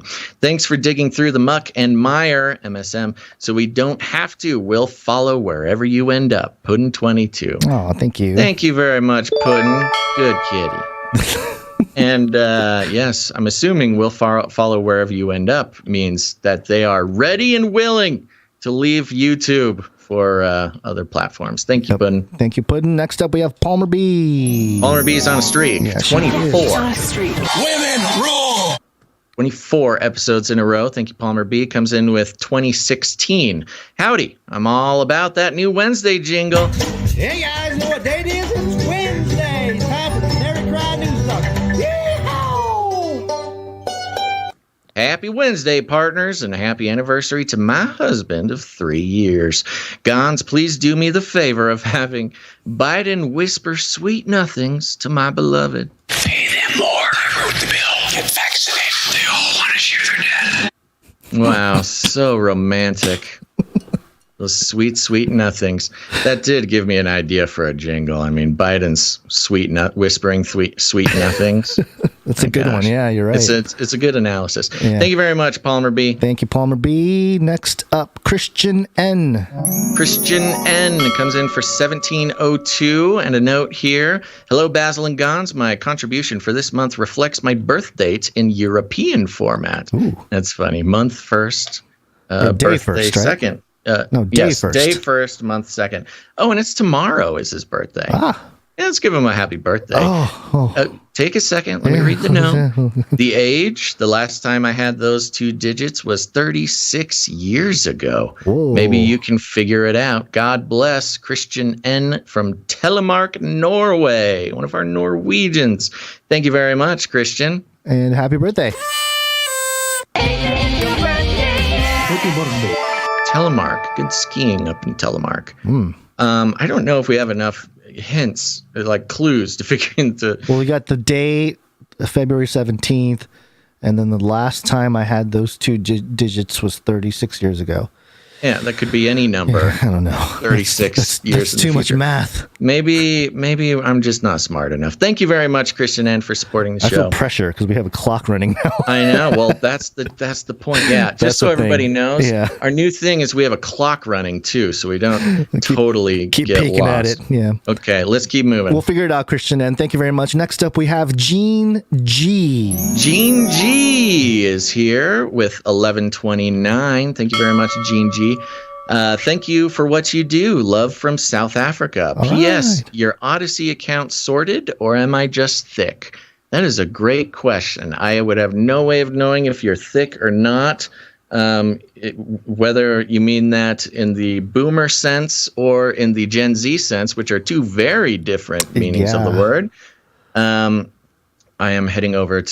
stalling because I'm heading over to the Odyssey right now. Yes, the Odyssey is live streaming. There you go. In fact, I will just take this right now and pop it into the chat for anybody who wants to go over there. There you go. Okay. Thank you very much, Gene G. Thank you, Gene G. Next up, we have... all the way from South Africa. Oh, yeah, South Africa. Full stop. Mm-hmm. Andrew F. Andrew F. Short and sweet. Comes in with the 1111. Thank you very much. Mm-hmm. Next up, we have JC. On a 71 episode streak. Ooh.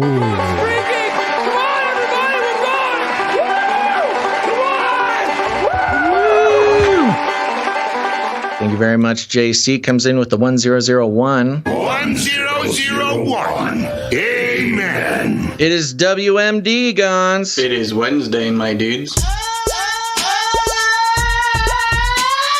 Give me that OG Wednesday jingle, please. Hope everyone is having a good day. The producer of Steven Crowder's show is 1/4 black and goes by 1/4 black Garrett. He goes by Quarter Black Garrett is his nickname. Okay.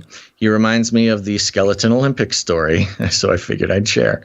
Okay. Thank you very much. Is Quarter Black Garrett the first podcast producer? Independent podcast producer for a Steven Crowder franchise? I don't know. The big point with that story with the Olympic thing was that not that they weren't showing the picture. They were not showing her picture because they refused to show the picture because they didn't want to do it.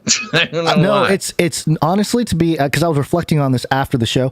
It's the news agencies reporting on it being racist. They're the ones being racist by not showing the first African American girl, but black doesn't enough. Look black. Yeah, they are racist by saying she's not black enough by not showing her picture. Yeah. Thank you for more accurately describing that. Yes. Thank you very much, JC. Appreciate it. Good seeing you. Next up, we have Sir Sigra the Beast. Sir Sigra the Beast is on a 7-episode streak with the 1001. Oh my gosh, my headphones are crackling. 1001. Amen. Thank you, Sir Sigra. He says this. You know what? Also, we missed his streak last episode because he came in late as an executive producer. So he's on 7 now, but let's give him the on fire streak for this episode. There you go. Here's a note. This morning, I found out that a stock I own at an average price of 13 share is getting acquired by Blackstone for 25 a share. Long game for the win with this one. Hey. Amen. We love those type of stories, Sir Sigra. Congratulations, buddy. Congrats. All right. Next up, we have Ellie. Ellie or L. I'm not quite sure. I think maybe L. Comes in for $10 a month over on Patreon.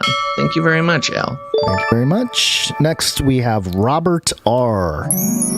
Robert R. is back. Thank you, Robert R. Comes in with 7s plus fees. He says, "Bout ya boys rap here. I sent a pocket full of 7s and fees. I wanted to point out Muammar Gaddafi and Saddam Hussein didn't have any WMDs, but we Canarians have WMD because it's Wednesday, my dudes. You heard? It is Wednesday, my dudes. Keep up the good work. God bless. You really snuck that in there. You really got us.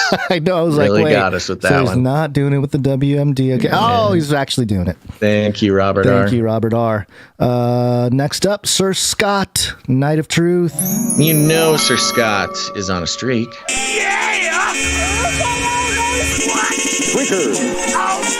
Oh, yeah. 109 episodes in a row. Getting close to the 111. Comes in with a pocket full of 7s and another. It's Wednesday, my dudes. It is Wednesday, my dudes. You know, the other jingle was made because this one was annoying him, which is great, but it's just not going to die. It's a war. It's a civil war. It's like, Captain America movie. The Captain America Civil War. Civil War. This is Canary Cry Wednesday jingle, Civil War. Okay, perfect. I want to slip in Are we good? Did we do that? Yeah, okay. I want to slip in a producer who just got in under the line here, Gonz, if you want to record this for us. Okay. This comes from... What is your name? Vaccinations. Name. Wait, I want to make sure. I got to read the note because I don't want to get the name wrong. Okay, this is from Joelle. Joelle. Thank you very much, Joelle. Thank you, Joelle Joelle. comes in with 3388. That's fun. And a note here that says, chose this amount for my first time producing. First time. It's time for a demooching, baby.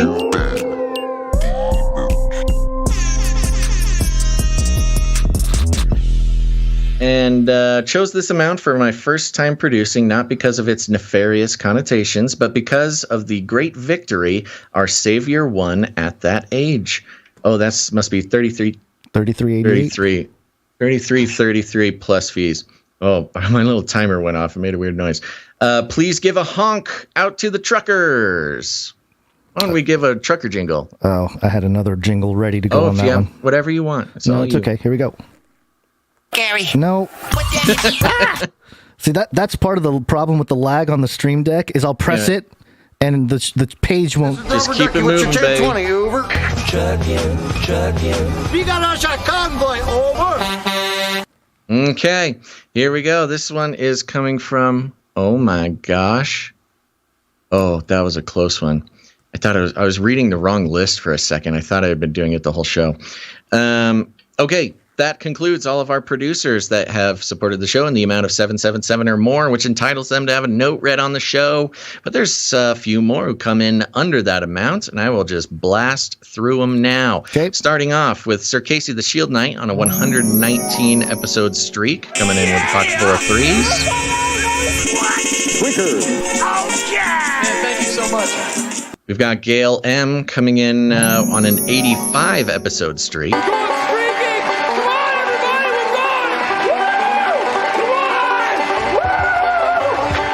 Streak sister number 2, Veronica D, on another 85 episode streak. Women rule!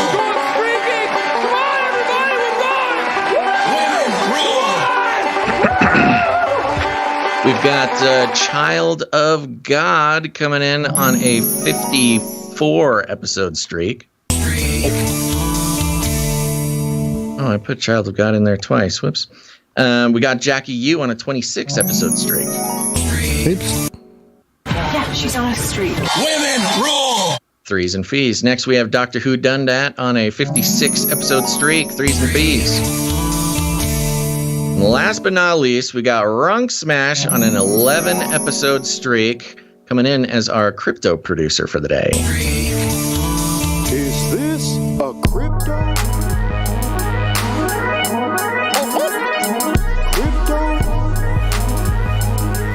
Do I look like I know what a crypto is?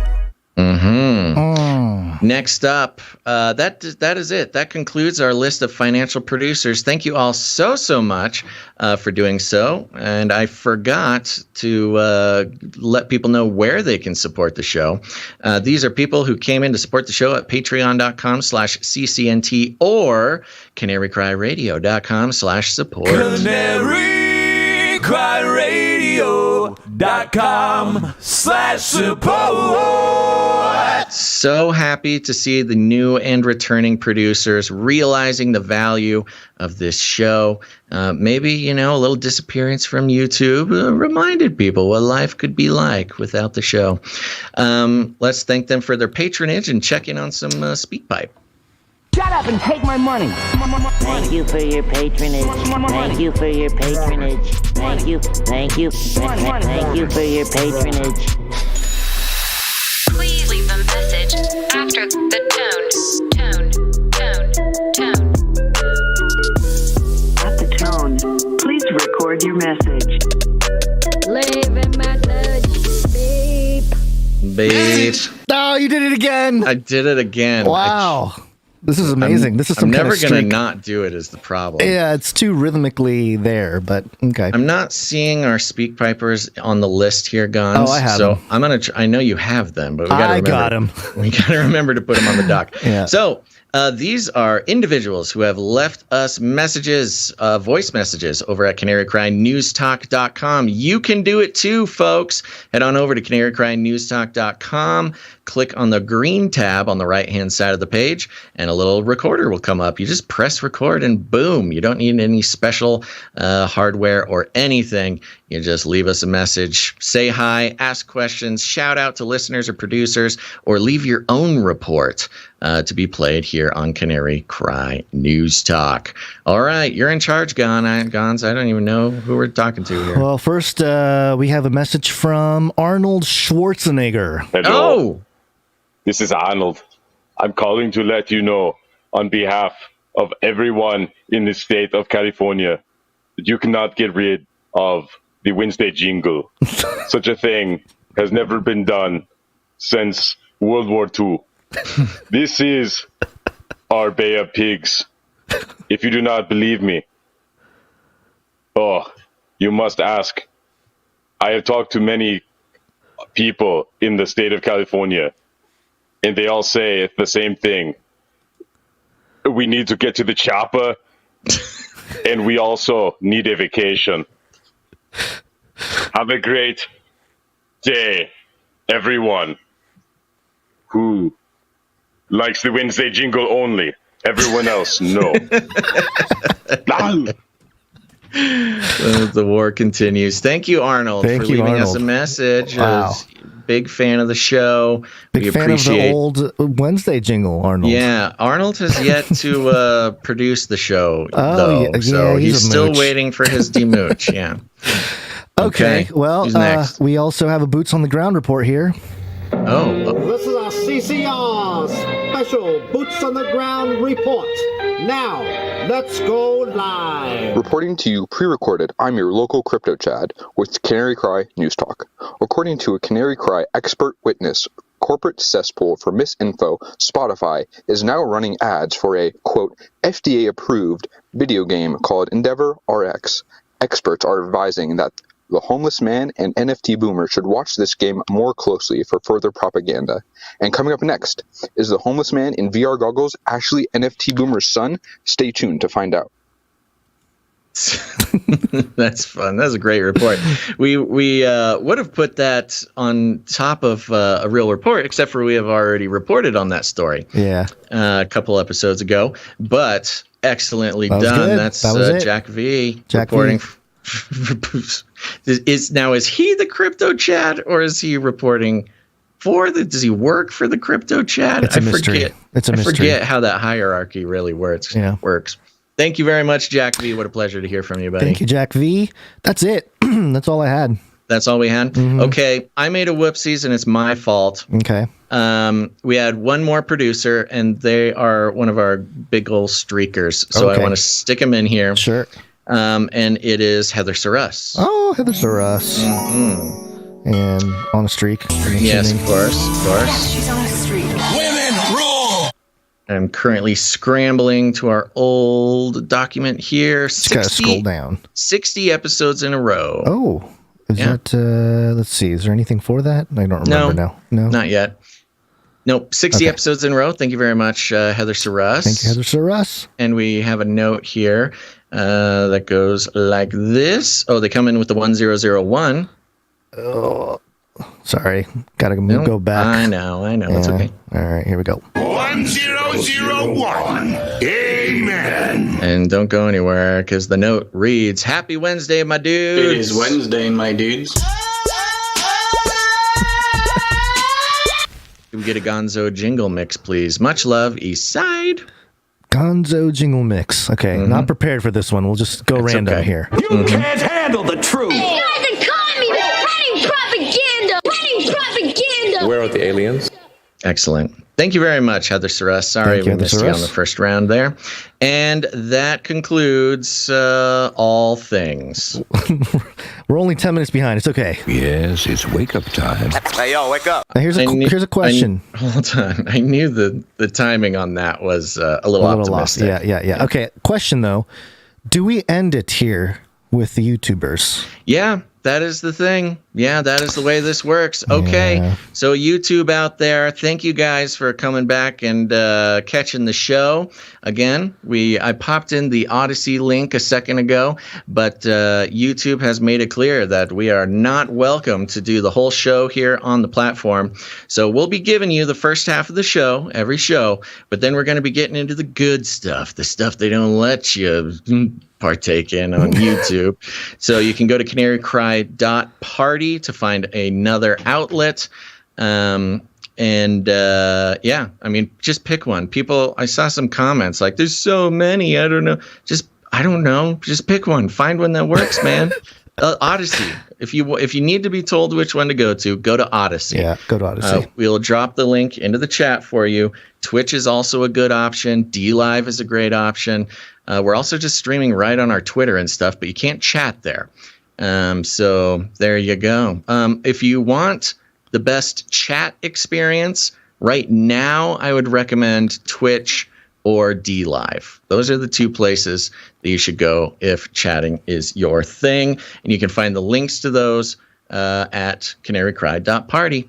All right, YouTube. Bye, YouTube. Bye, YouTube. See you later. Oh, I feel so horrible cutting them off like that. It's gone, I know, but there's a strange sense of power that comes with it. Oh, I can click buttons. We've just closed the door. We needed some sort of sound effect or jingle for that, like a closing door, you know. Okay, now we can get into the good stuff. There you go, something like that. And oh man, so brutal watching that viewer count get slashed. When we get off of YouTube, we'll see how many people make it over. Honestly, at this point, if they're seriously just like, no, I don't want to watch it at a different place, then you know what? It's not for them. But I know a bunch of people will come over. So. People asking for the Odyssey link. The last chat from YouTube is drop Odyssey link. It's like I did. It's like a movie. I dropped it so many times. I just don't understand how. It's okay. It's okay. Okay. All right, let's move on. COVID-19, COVID-19, COVID-19, COVID-19, yes. COVID-19, COVID-19, coronavirus. Vaccine, number one way. Number one way. Were you going to say something? Sorry, I just cut you off. No. Oh, I was just making a note, a timing note for next show's timer. Yeah. Okie dokie. All right. Yeah, here we are. What do you got for us? This is from newshub.co.nz, and the headline under conspiracies is David Farrier gets Bill Gates to explain vaccines for population control, quote. And I have the audio here.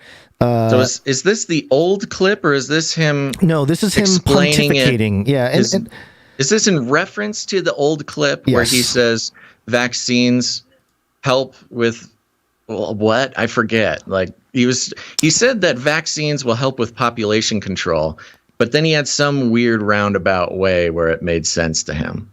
Yeah, but that didn't include vaccines killing people. He explains it, and we've explained this as well as the argument from his logic. But here he is talking about it.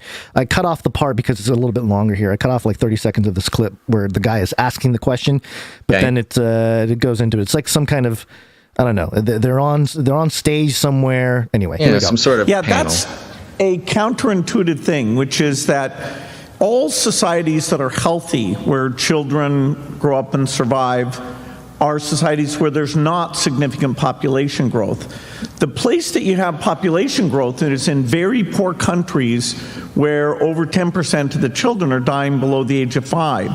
And amazingly, as you bring in vaccines or better nutrition, anything to improve the health, parents choose to have less children, because they're sort of optimizing that they want at least several of their children to survive, to take care of them in their old age. And so, in fact, in an uncertain environment, there's no like pension payment. It's really your kids are your only hope for your old age. So what we've seen in every country is that as you improve health, very quickly, parents more than offset those extra lives and therefore the population growth goes down. And so today in the world, the only places with population growth are these very poor countries where we haven't done a good job protecting the children. That completely makes sense and is not scary at all. Like, did you notice when that phrase had gotten out of hand online? When I screw up online, like you notice comments start to come in. It's that horrible feeling of like, oh, what's going on? Do you remember the moment you clocked that something unusual happening with that? I have 2 TED Talks that are reasonably well known. The 2010 one that you're referring to is actually a talk about climate and saying we need to get serious about climate change. And I need to ISO that right there. Climate change.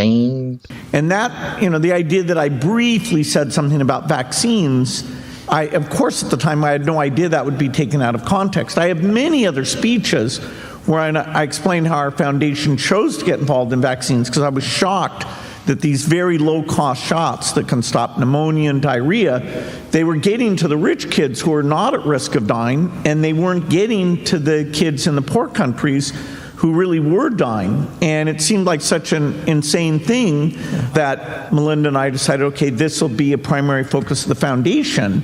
And that's gone very well. In fact, when we got going, over 10 million children would die every year. Now, gone from 10 million down to 5 million. Yeah.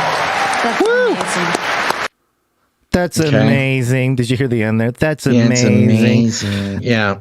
Totally discount. So just a review, he's saying vaccines help overpopulation, because when children survive more often, then the parents have are less likely to have children. Yeah, or less children, yeah. Which is totally discounting. So it's sort of like ludicrously unwoke, Yeah. Because really, I mean, a lot of these places that people have a lot of kids is because it's cultural. The Middle East, they have tons of kids primarily because of the ideological charge to have as many children as possible from the Muslim religion. It's like commanded by Allah to have like as many possible kids. And, just vaccinating children is not going to stop their parents from, following what Allah says. And children are considered like the most valuable measure of wealth in some countries. Yeah. You have like 10 kids because then you have like 10 little workers on your farm and protecting you and growing your clan and things like this. So yeah, for him to just say like, oh, these people in third worlds, they're just so desperate and so simple-minded that they're like, kid keep dying, make more kid. Is very insulting.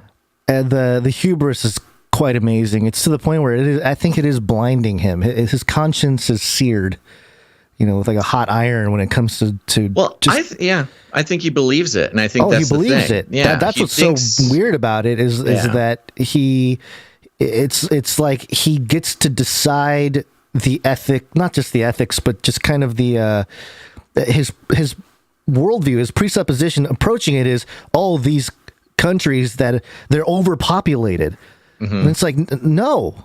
How are they overpopulated, for one? Right. Like, tell me how they're overpopulated first. Well, there's not enough resources for the population. Well, okay, that's a distribution problem. That's not a too many people problem. Sorry, go ahead. He's saying they're poor because there's so many people. Yeah, there's not enough to go around, which is such a limited way to talk about economy. It is the opposite of traditional economics, which is the more people you have, the more wealth you get in the country. Mm-hmm. Not because you're distributing all your limited resources between more people so everybody gets less. No, people generate value. So, that's why the U.S. economy is based on a rising population. It's designed for a rising population. And when people don't have enough babies, they open up the borders and they let more immigrants in. It's what's happening to Japan right now. It's what's happening population all over going the down, world. So they're like, hey, open it up. Let's start mixing. Scandinavia does the same thing. We do the same thing. It's just a basic concept of modern economics, which he He knows. Well, the thing that drives me nuts. He's assuming that we don't know this. Well, the thing that drives me crazy is in that clip, he's like, "Well, it's not like they have pension funds," and it's like, well, that's what does something. That have to do with anything? What does it have to do with anything? Number one, but number two, it wouldn't be crazy to help build infrastructure like that for countries like that instead of trying to control their biology. It's just such a weird approach to it. So no, he's a twisted guy. Yeah, unfortunately. All right, let's check in with the truckers. Ooh, the truckers. This is Rubber Ducky. What's your 1020? Over. We got us a convoy. Over. And I am having trouble pulling up this link. I got it opening for you. Yep. Washington Post. Take it away. Oh, here we go. All right. Yes, Washington Post. The headline is, "What is the Emergencies Act, which Trudeau invoked against Canada's trucker protests?" Let's see what WAPO is saying about it, because this is the fun part of Emergencies Act analysis. And we'll talk about it. We'll talk about it from start to finish here. Prime Minister Justin Trudeau on Monday invoked far-reaching, never-before-used emergency powers to try to end the demonstrations that have blocked major thoroughfares in the Canadian capital for more than 2 weeks and snarled the traffic on the U.S.-Canada border. Snarled. The invocation of the Emergencies Act came as law enforcement officials at all levels of government were drawing intense criticism for a response to spiraling crisis that many here have felt was insufficient, weighing on Canada's international reputation and trust in public institutions. What a bunch of mumbo jumbo that was. Mm-hmm. Yeah, the intense criticism that they're getting is from Biden not liking the fact that, the imports to the U.S., it's the U.S. administration. They don't say where this intense criticism is coming from. They just say came as law enforcement officials at all levels of the government were drawing intense criticism for a response to spiraling crisis. Who's the criticism coming from? It's not the people. It's not the Canadian people. It's not from the American people. It's from some elites somewhere that is inconveniencing. Quote, "The blockades are harming our economy and endangering our public safety." Yeah, kind of like your mandates. Trudeau, flanked by several top cabinet ministers, told reporters at a news conference in Ottawa, quote, "We cannot and will not allow illegal and dangerous activities to continue." What stupid. What started in late January as a self-styled, that's a new way to put it. Yeah. It used to be so-called, yeah. And then it was, self-titled. Now it's self-styled. Freedom Convoy of demonstrators opposed to vaccine mandates for cross-border truckers has metastasized into protest against all coronavirus measures and Trudeau. The protests have drawn... No, again, it's false. It's not against all coronavirus measures. It's against coronavirus mandates. Mandates are different than measures. But okay, Jeff Bezos, someone who is directly impacted by the truckers in Canada not working continuously. Literally, Jeff Bezos is losing money because of the protest. And so he has his Washington Post goons write this article. The protests have drawn some far-right agitators, rippled across Canada, and inspired copycats abroad. Here's what you need to know about the Emergencies Act and what could happen next. What is the Emergencies Act? The Emergencies Act gives the Canadian government broad powers and tools to respond to national emergencies. It's supposed to be a measure of last resort. It allows the Prime Minister and Cabinet to, quote, take special temporary measures that may not be appropriate in normal times. Great. According to the text, it must be used only in, quote, an urgent and critical situation that, quote, seriously endangers the lives, health, or safety of Canadians or the government's power to protect Canada's sovereignty, security, or territorial integrity. So the truckers blocking a bridge was enough of a reason to invoke, for the first time ever in history, to invoke this Emergencies Act. And yet they didn't do it when COVID was ravaging their nation. Like the pandemic was not good enough reason to do it. And so now we got to do it when people are protesting. Yeah, this is a really cool move, Trudeau. And it's supposed to be last resort. Did they hand out all the parking tickets that they can? Yeah, exactly. I mean, no, it's complete it's complete bull hockey is what it is. It's a little boy, and that little boy's name is Trudeau, and he responds very well to praise from adults like Klaus Schwab and Joe Biden. And when he doesn't do a good job, the adults scold him, and he does whatever he can do, not caring about the legality, not caring about the people that he is supposed to be protecting. No. He does it, he does whatever his daddy, Klaus Schwab, tells him to. Quote, it's exceptional. It's exceptional, said Malcolm Lavoie, an associate professor of law at the University of Alberta. Quote, it's unusual for it to be invoked. Because it's literally never happened before. In part because it's based on a federal power that allows it to intrude into areas that would normally be under provincial jurisdiction during an emergency. And I found this was another aspect of it, because all the provinces are lowering vaccine mandates, not because of the truckers, they say, but it's because midterms are coming up and they know people support the truckers, so they're trying to get reelected. Yeah. But the feds want to come in and say, oh, you can't do that. It's the Emergencies Act. So we're revoking your revocation of the mandates. I think this was planned from the beginning. All these, provinces knew that this was coming, and they go, okay, we'll drop all of our mandates. Our people will love us. They'll vote us back in, but then Trudeau will come and do the emergencies and revoke it. And we'll go, oh, nuts. Sorry, people. We tried. Yeah. The Emergencies Act was passed in 1988 to replace the War Measures Act, which had been invoked 3 times, 2 of them during the World Wars. Trudeau's father, Prime Minister Pierre Elliott Trudeau, stepfather, turned to it most recently in 1970 after Quebec separatists kidnapped a British trade commissioner and provincial labor minister, later killing him. Asked how far he would go to restore order, Pierre Trudeau famously said, "Just watch me." Yeah. Sounds like something Justin would say.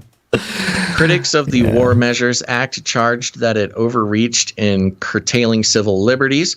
It allowed police to carry out searches and arrests without warrants and to detain people without bail. The War Measures Act still stirs strong negative feelings in Quebec. I think it's pretty coincidental that the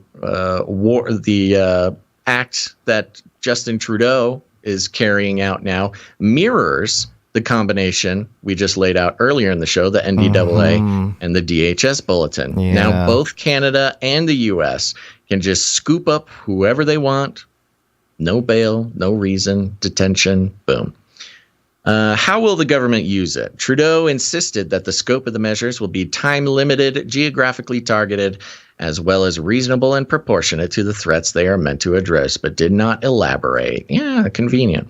Quote, "We are not using the Emergencies Act to call in the military," he said. "We are not suspending fundamental rights or overriding the Charter of Civil Rights." Yeah, because in parenthetical, because we already did that with our pandemic measures. We're not limiting people's freedom of speech. We are not limiting freedom of peaceful assembly. Under the act, the government will be able to designate and secure critical infrastructure such as border crossings. Trudeau said the police will also be given more tools to bring order to place, quote, "where public assemblies constitute illegal and dangerous activities such as blockades. The government will also be able to compel individuals or firms such as tow truck companies to remove vehicles that have been blocking roads. The Federal Royal Canadian Mounted Police could be employed to enforce provincial and municipal laws. The measure also gives financial institutions power to choke off the convoy from the massive amount of money it has raised through crowdfunding sites, in part from foreign sources. Banks will be able to temporarily freeze the accounts of those suspected of supporting the blockades without a court order. Crowdfunding platforms such as GoFundMe will have to report suspicious activities to Canada's Financial Intelligence Unit, and they will be subject to anti-money laundering and terrorism financing laws. Whoa.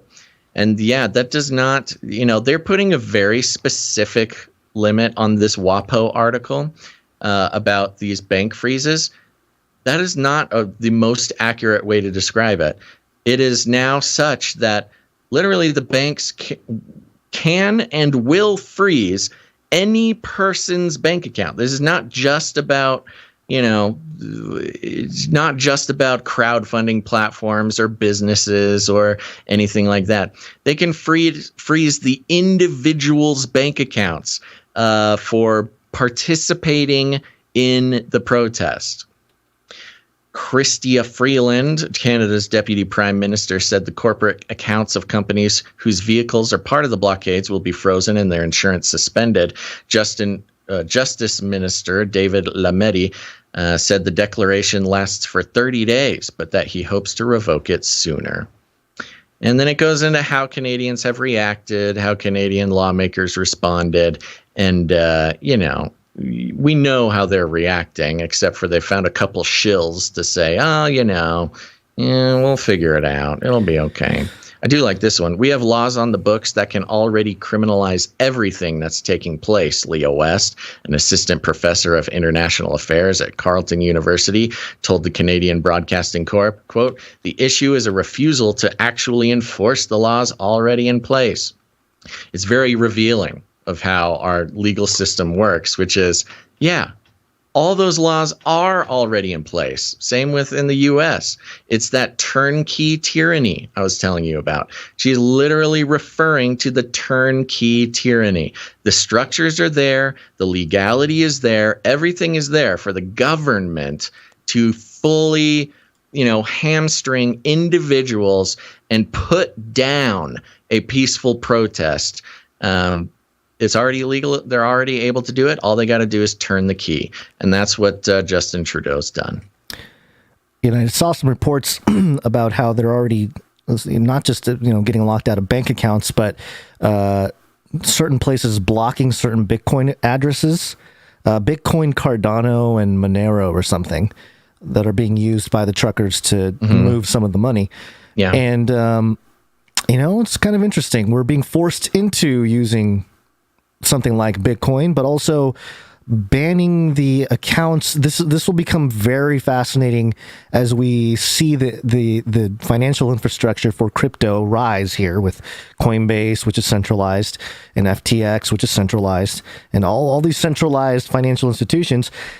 They're going to comply with the law, with the government, when it comes to that stuff. And so they're, even within crypto, the adoption of people getting with crypto is cool or whatever. But if you don't know how to really operate your own crypto, if you're not doing it correctly, you're doing it through these third-party platforms, you're still subject to the same kind of totalitarian activity that we're seeing here.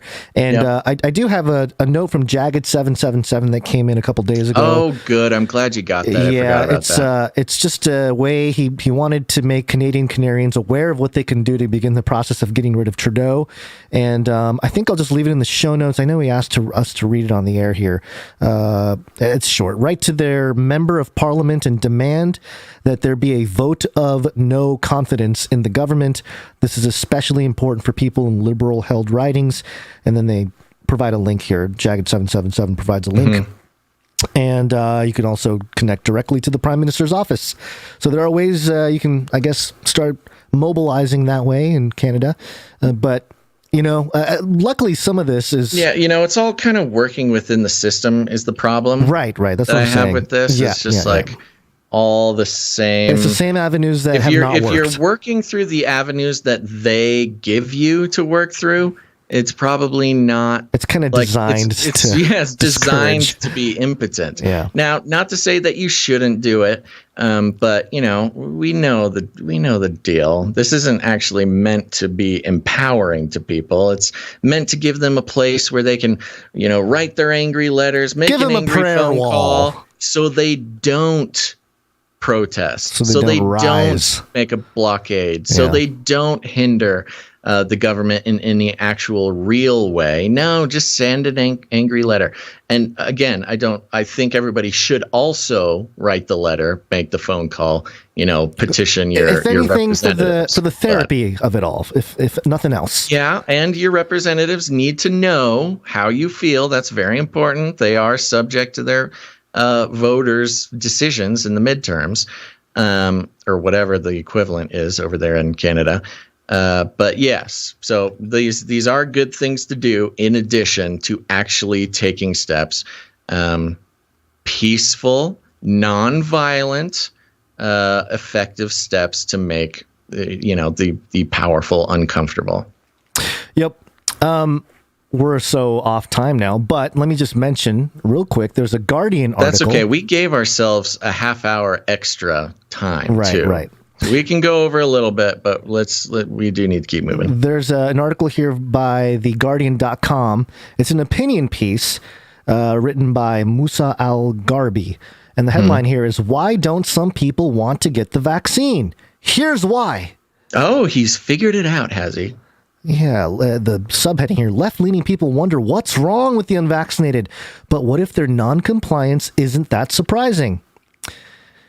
And this article is a great one for your normie friends, because at the very least it'll help you understand, or help them understand where you might be coming from with some of your arguments, because they list every single thing. Well, maybe not every single thing, but a lot of the coherent rebuttals to what's rolled out in the last couple of years.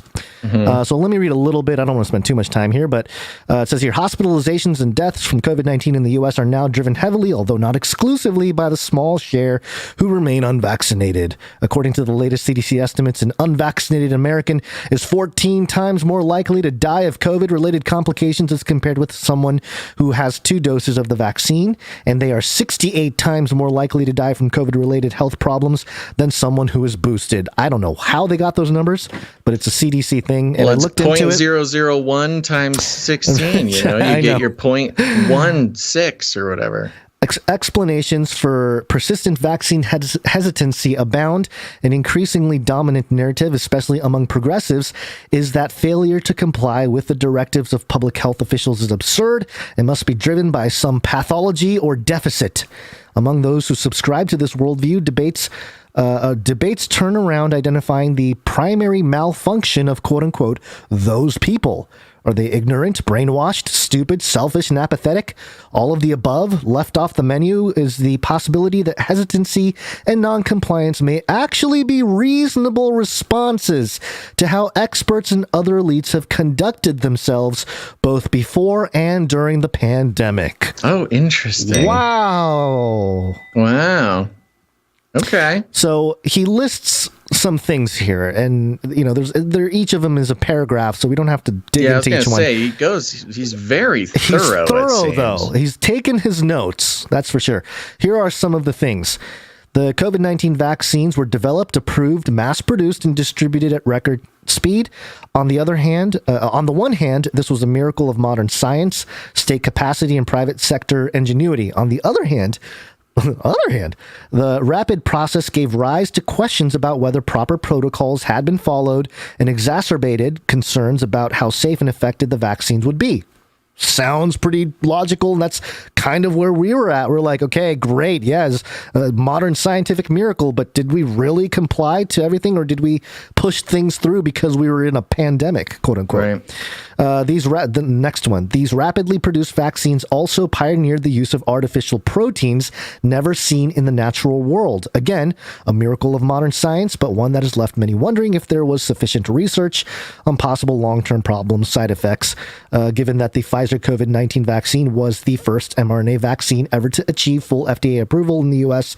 and was developed and approved at a radically accelerated timetable. Yep, makes sense. During the 2020 presidential campaign, both Joe Biden and Kamala Harris expressed grave concerns about the Trump vaccines, alleging that they may not have been properly developed, vetted, approved, or manufactured, and consequently may not be safe. The Biden administration is now depicting hesitancy around the same vaccines as irrational and immoral, which is true. We know this. Yeah. goes after Fauci, admitting to noble lies about herd immunity. It seems like it's a decent first step for normies. That's what I'm saying. It's at least start understanding the mindset versus the whole thing we've had for years now, which is they're stupid, they're evil, they're, conspiracy theorists, they're bad people. You should shun them, never talk to them again, and don't let them in your house. Right. And it goes through the waning efficacy of the vaccine, the dosing, the boosters, let's see. Oh, this is a good one. Each additional round. We should move on soon. Oh, yeah. Sorry. There are a lot of them. Yeah. There are tons of them. Let's just do this last one here. Each additional round of shots generates billions for vaccine manufacturers. Pharmaceutical companies have a clear stake in multiple rounds being mandated or encouraged for as many people as possible in as many places as possible at as high price as possible.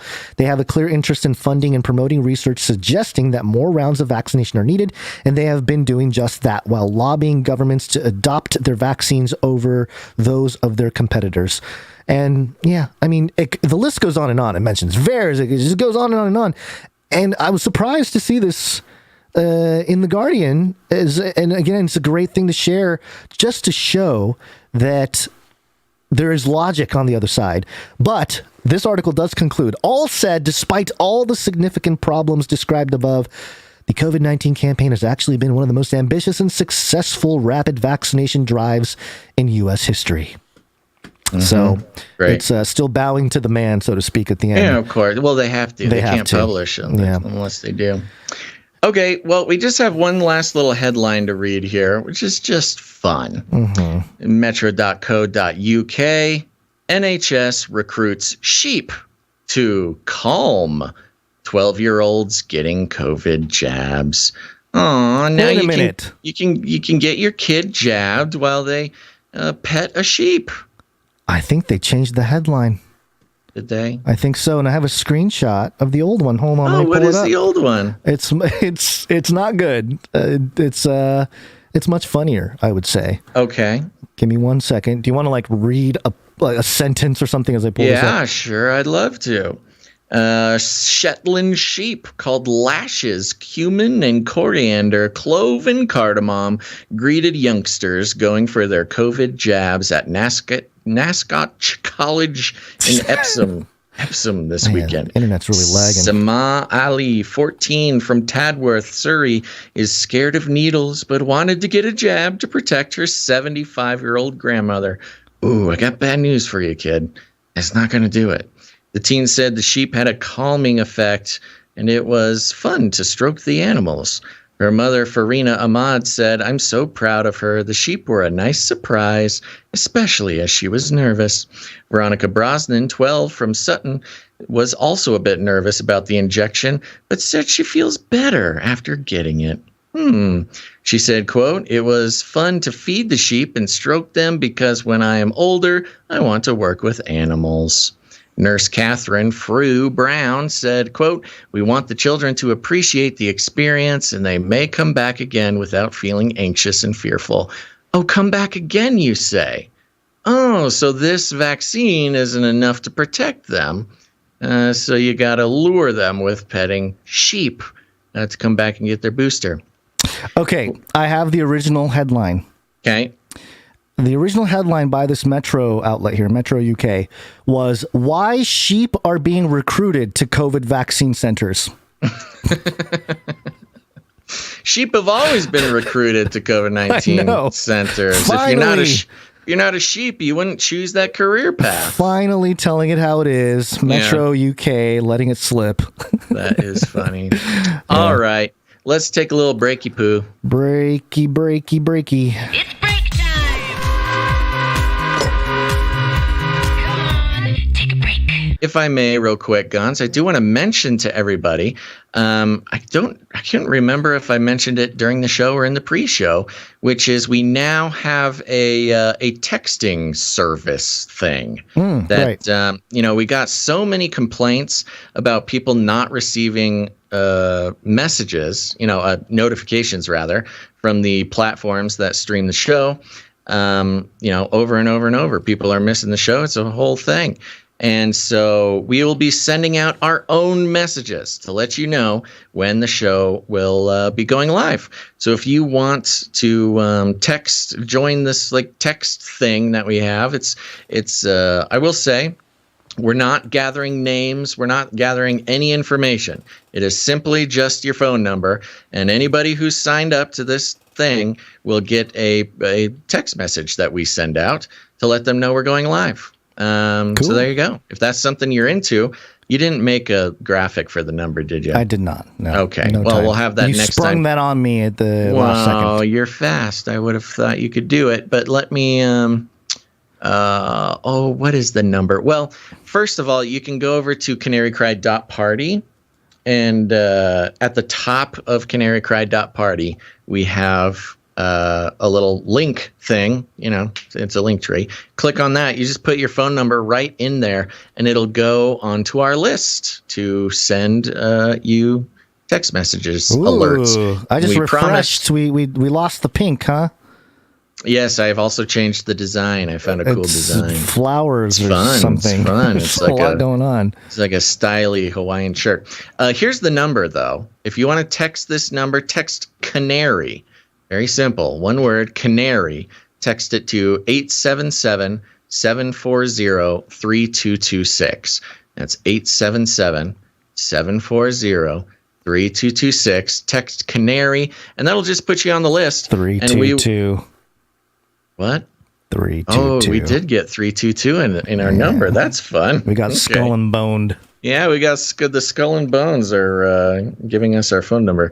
Yeah, so there you go. 877-740-3226 will sign you up, or you got to text Canary to that number, and you'll be signed up. You can receive text messages when we go live. Cool.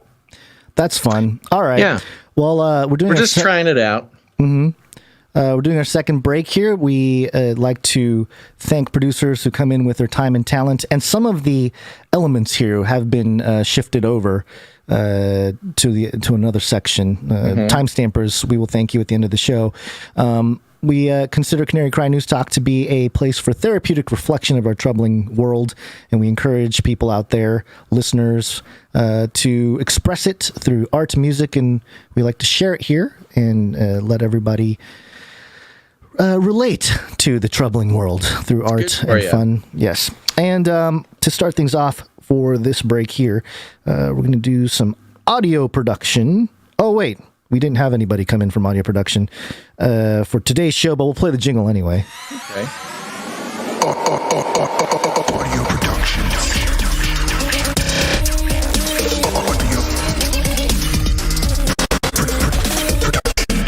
We appreciate all the audio producers out there. We got a good crew coming together. Indeed. And we got some visions. Mm-hmm.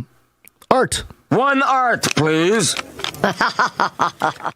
And we are going to start things off with Dame Allie. Come on. Dame Allie of the Skillet Nation. One RC, another one from Allie now. Here it is. Bing, bing, bing, bing. Comes with a note. Dear Basil and Gonz, computer issues persist. More enormous art. Yes, it came in huge. It's okay. It's fine.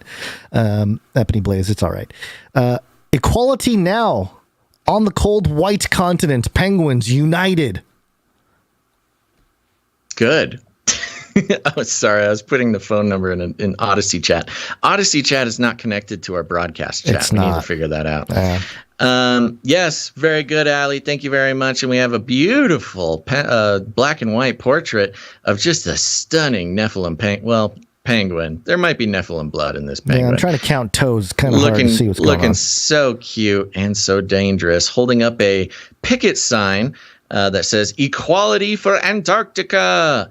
Yes, as we explore the woke ideological colonialism going on in Antarctica, the penguins are fighting for their rights. And funny little detail: instead of a piece of wood for the picket sign, it's an icicle. Ah, yes, you use the resources you're given, Gonz. And for the penguins, they're very talented at repurposing icicles. Where'd they get the sign paper board? It's also made of icicles. Oh, yeah, very talented. The technology is incredible. These penguins. Thank you very much, Dame Allie. Thank you very much, Dame Allie.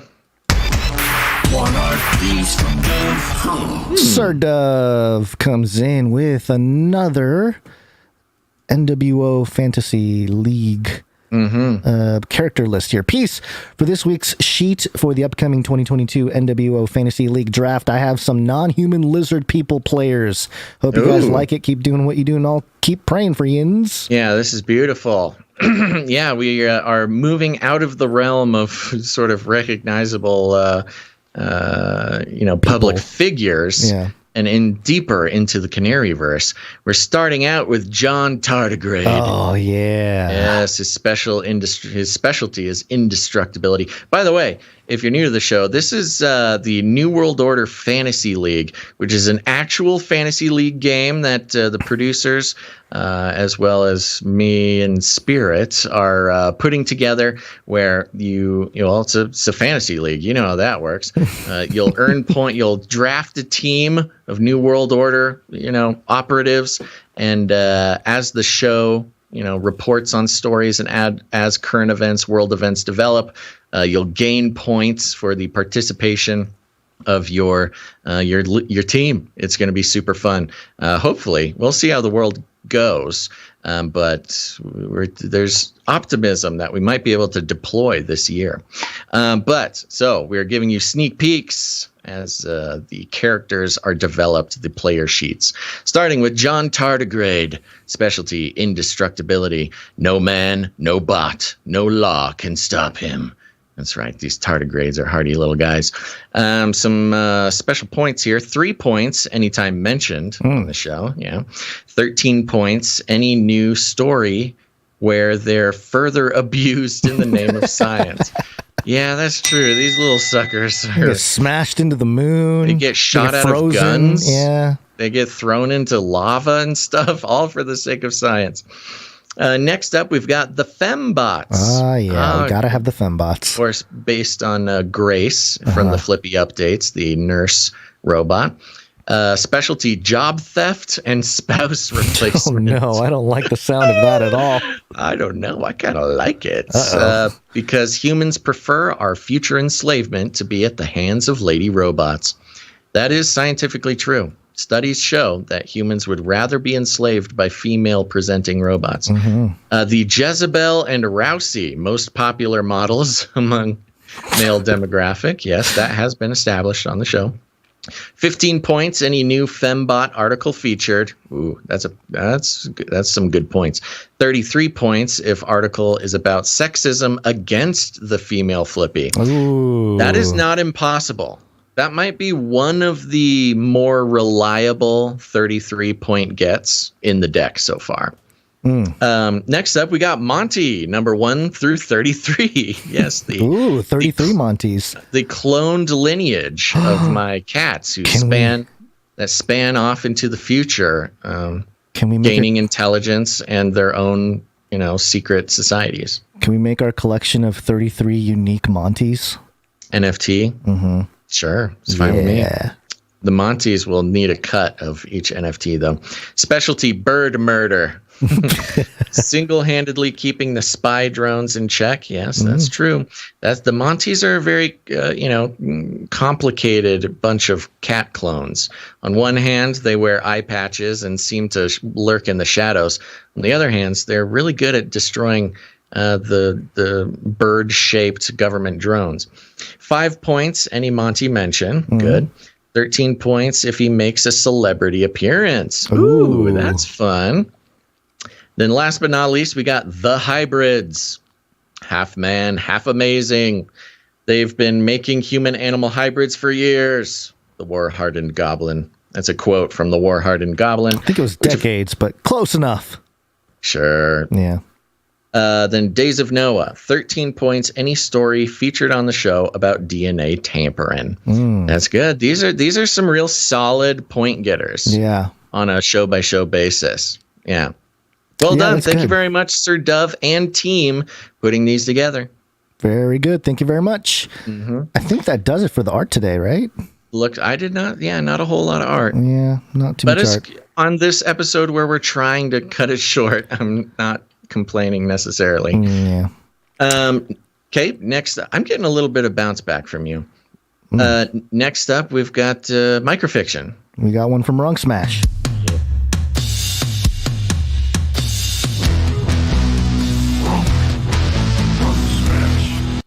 Agent Grimwald. Oh yeah, sorry. Agent Grimwald boots up after his antivirus update. His school of autonomous biohybrid killfish have been deployed and are scanning the area. Congratulations, you've had enough Vax points for a free upgrade to your cyber golem, he reads on his HUD.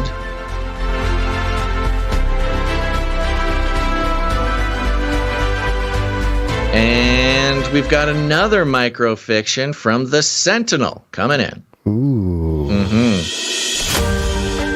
Wax on, wax off, wax on, wax off. The elderly man repeats as Basil drags his rags side to side on the warehouse floor. No, not like that. Right foot forward, left foot forward. Drag the rag in big circle around the warehouse. Then start a new circle inside. You reach the center. But skates say Gonz. I thought I was going to learn how to skate, not how to clean. Basil slouches his shoulders. You want to be alpha skater? I will teach you. But a true leader serves those around him. Now clean the floor. Wax on, wax off. Skate say Gonz repeats as he walks away. Wax on, wax off.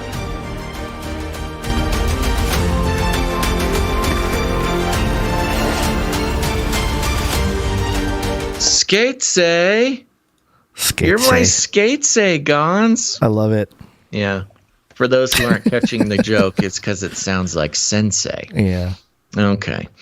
All right. Well, I see we've moved things around quite a bit. Are you doing any pitches or anything during this break? What did I have planned here? What was my I don't know. We got to do meetups. Planned? We're doing meetups at that way end of the show. Is that the deal? That was the deal, yeah. Okay. Well, I guess that's it for this break. Wow, we really shortened up this break, huh? Well, I figured we'll try it, and we'll just kind of. I think I should. Yeah, okay. We're trying it out. We're trying new stuff out. Well, I'll take this moment to just plug CanaryCry.Meetups.com. Go check out CanaryCry.Meetups.com. CanaryCry. I think the meetups are gonna. We got a lot of stuff in the outro block. Let's do meetups in this block. Okay. Yeah. Plus, we have some important meetup information. Canary Cry Meetup. All right, go to CanaryCry.Meetups.com. Find out if there's a meetup happening near you. The number one question we have gotten in the last 10 years is, hey, do you know anyone in fill in the blank where you're from? Des Moines. Right.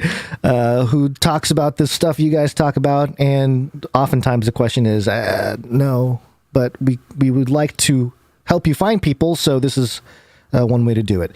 If you don't see a meetup happening near you, you can put on one yourself. Choose a location, figure out a date and time, make a flyer, and we will help you promote it. And a couple meetups to mention here. Ciara is doing the Zoom meetups every third Saturday of the month, 11 a.m. to 3 p.m. Contact her. You can contact her right here on CanaryCry.Meetups.com. She's also leading the Washington Canary Cry Community Meetup that's scheduled for March 19th, 2022 at 12 p.m. Again, email her to find out more. We also have the East Texas Meetup coming up April 16th. Come on down to the East Texas Canary Cry Meetup on the 16th of April at the Dangerfield State Park. And, yep. You guys who's the contact for that? Cool Runnings Mon, 1776. Cool, that's right. Cool Runnings Mon, 1776 at gmail.com. Let's see here. He said he had some updates, but I'm not seeing an update. My name is keep the phone. I guess the update was just the new email, huh? Oh, is there a different email from what's on the flyer? I don't know. He sent a production note here. Oh, okay. And he says, I think the only difference is we are trying to direct people to the forum because they're discussing details and stuff at CanaryCry.community. Okay, perfect. Yeah. So, yeah, I guess go join the community. The CanaryCry.community is a wonderful place filled with Canarians with their own little special spot on the internet. It's a social media network, technically, but it's not affiliated with any corporate, lizard people social media network. So go to CanaryCry.community, join up, and there's a thread there with all the East Texas people. Or if that's not an option for you, go ahead and email coolrunningsmon, just how you would expect it to be spelled, 1776 at gmail.com. To get the deets and show up. There you go. East Texas meetup. Go do it, baby. There you go. And that's all the stuff we have for meetups for right now. Okay. All right. Well, now's the time, folks. If you're out there and you've been thinking about putting on a meetup, go ahead and let us know about it. We will direct people to get in touch and go to your meetup. It's a excellent way to improve your life is to meet up with other Canarians. I'm telling you, everybody comes away from these things either with friends or new spouses or just contacts for when society breaks down and you need somebody to team up with. This is a great thing to do. And you can do whatever you want. You can go to a restaurant, go on a hike, do whatever, put one on yourself. And if you're one of the people who've been talking about doing one, put it on the books. It's good to put it on the books months in advance, even if you don't have all the details ironed out. Put it on the books, baby. Just send us an email. Pocojo33 in the chat says, any meetups in Central PA? Well, not yet. Not yet. Put one can on do it yourself, man. Do it, Pocojo33. Pocojo33 has volunteered himself to host the Central Pennsylvania meetup.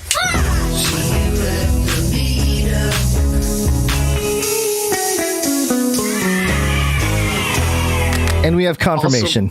Also, yes, he herself. says She. Herself. Oh, it's a lady host. Okay, good. Thank you, Pocojo33. And yes, if anybody has any other questions, go to CanaryCry.Meetups.com.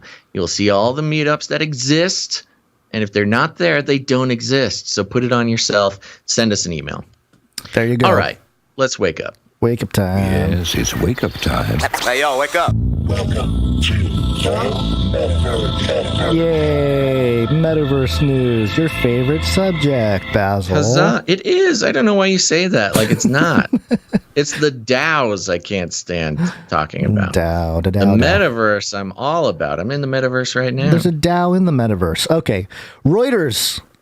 Exclusive. Disney names executive to oversee metaverse strategy. A department of metaverse. There's an executive. There's a special executive of the metaverse. Mm-hmm. Yeah, and people thought this would never catch on. People didn't believe us, Gonz. Mm-hmm. There's a special executive position for metaverse director or whatever. Yep. It says here, Mike White, an executive in the media and entertainment distribution group, has been named to the new role of Senior Vice President of Next Generation Storytelling and Consumer Experiences, where he will help define how consumers experience Disney's coming metaverse. Coming metaverse. He will work alongside Disney's creative teams. So there you go. Yeah. Disney. Once Disney gets in, it's a frenzy for all. Sure. Yeah. Well, it's a proven thing. They don't mess around with stuff that doesn't work is the thing. This Mike White guy here, before joining Disney in 2011, he served as Chief Technology Officer for Apollo Group. Apollo, eh? Yeah. And earlier spent a decade at Yahoo, holding positions of increasing responsibility, including Director of Strategy and Technology. He'll be charged with putting in place to prioritize how to allocate resources, blah, blah, blah. Okay, so great. Disney is moving into the metaverse. Who else is moving into the metaverse? JP Morgan, according to USA Today. JP Morgan is first bank to enter the metaverse with a virtual Onyx lounge. Uh-huh. I nothing to say here. Just told you so. JP Morgan is getting involved in the metaverse. This is not just, the problem with the whole metaverse thing is Mark Zuckerberg really failed. Made it lame. Yeah. No, he made it like he's the reason people are like, that's not a thing. It's just Zuckerberg doing making stupid stuff for stupid Facebook. People didn't, Mark Zuckerberg was really the one that like gave the metaverse a bad name. Sure. And, but with that, I mean, you have huge, unstoppable behemoth companies who are investing millions of dollars into the metaverse. It's a thing, man. Which is hilarious, especially because JP Morgan said Bitcoin was, what did he call it, trash or something like that? Yeah. He even said... then they bought a bunch of Bitcoin like a week later. Jamie Dimon said that anybody who's trading Bitcoin in JP Morgan will be fired. Yeah. And then he was buying. Yeah. Well, good job. If you're needing another example of a major corporation getting involved with the metaverse Before to convince you, I just like this picture, this image they paint of CEO Jamie Dimon in the metaverse with a tiger lurking around in the background. Ah, yes. Because it's the year of the tiger. Well, yes, and it would not be complete. No metaverse would be complete without sort of the disgusting opulence of billionaires expressing their strange proclivities. Okay, yeah, what's the other one here? Speaking of strange proclivities, Inc.com headline, McDonald's discovers the golden ticket to making money in the metaverse. Oh. Uh-huh. Goes like this. McDonald's recently filed applications with the U.S. Patent and Trademark Office in what indicates to most that the global fast food chain is setting up to open shop in the metaverse. Its applications largely center around the $36 billion company's expansion into the virtual food and beverage sector. Virtual food and beverage sector. Yeah, keep reading, though. It's not exactly what... I know. It's just a fun thing to say, though. Yeah. But I love my cyber burger and my crypto fries. But McDonald's isn't just betting on demand for digital burgers and Golden Arches NFTs. Below the surface, McDonald's is a case study illustrating how brands can enter the metaverse, as it is banking on exactly what has already made it billions of dollars. Yeah, literally banking. Yeah, hidden within the depths of its applications and beyond the downloadable media files, virtual events, and non-fungible tokens is what McDonald's is really after. Quote, operating a virtual restaurant online featuring home delivery. According to trademark attorney Josh Gerben, who tweeted about it last week, McDonald's is entering the metaverse to offer patrons another way to order food, real food, for delivery online. You know what's funny? That's good journalism right there. I know, but notice the shift here. Because everything is so virtual metaverse, now McDonald's food is real food because it's physical. Oh my gosh, they got us, didn't they? Yeah. That's how they do it. All the meat, the Beyond Meat, all that stuff, legit because it's real food. It's not virtual food. The goalposts for real food have moved significantly. Yep. If it is made of physical matter, it counts as real food. Wow. Yeah. Calling McDonald's real food in any journalistic sense is impossible outside of this context. And it speaks to how the metaverse changes the context. And remember when earlier in the show, I was talking about what is context? Context is reality. What is the reality in which a piece of information exists? That is the context. And so, yeah, when you shift reality, as reality changes, like we heard the vaccine guy say, right? as reality changes, we also change. They're changing the context, the reality of what is real and not. No longer is just like cardboard sort of mushed up with some acid spray on it and call it a cheeseburger, when that used to be not real food. Now it's real, as long as it, has physical form and can fit in your mouth. Mm-hmm. McDonald's is entering the metaverse to offer patrons another way to order food, real food, for delivery online to its customers' real homes. That's ominous. The seemingly mundane move is smart, and business owners who want to stay on the cutting edge should pay attention.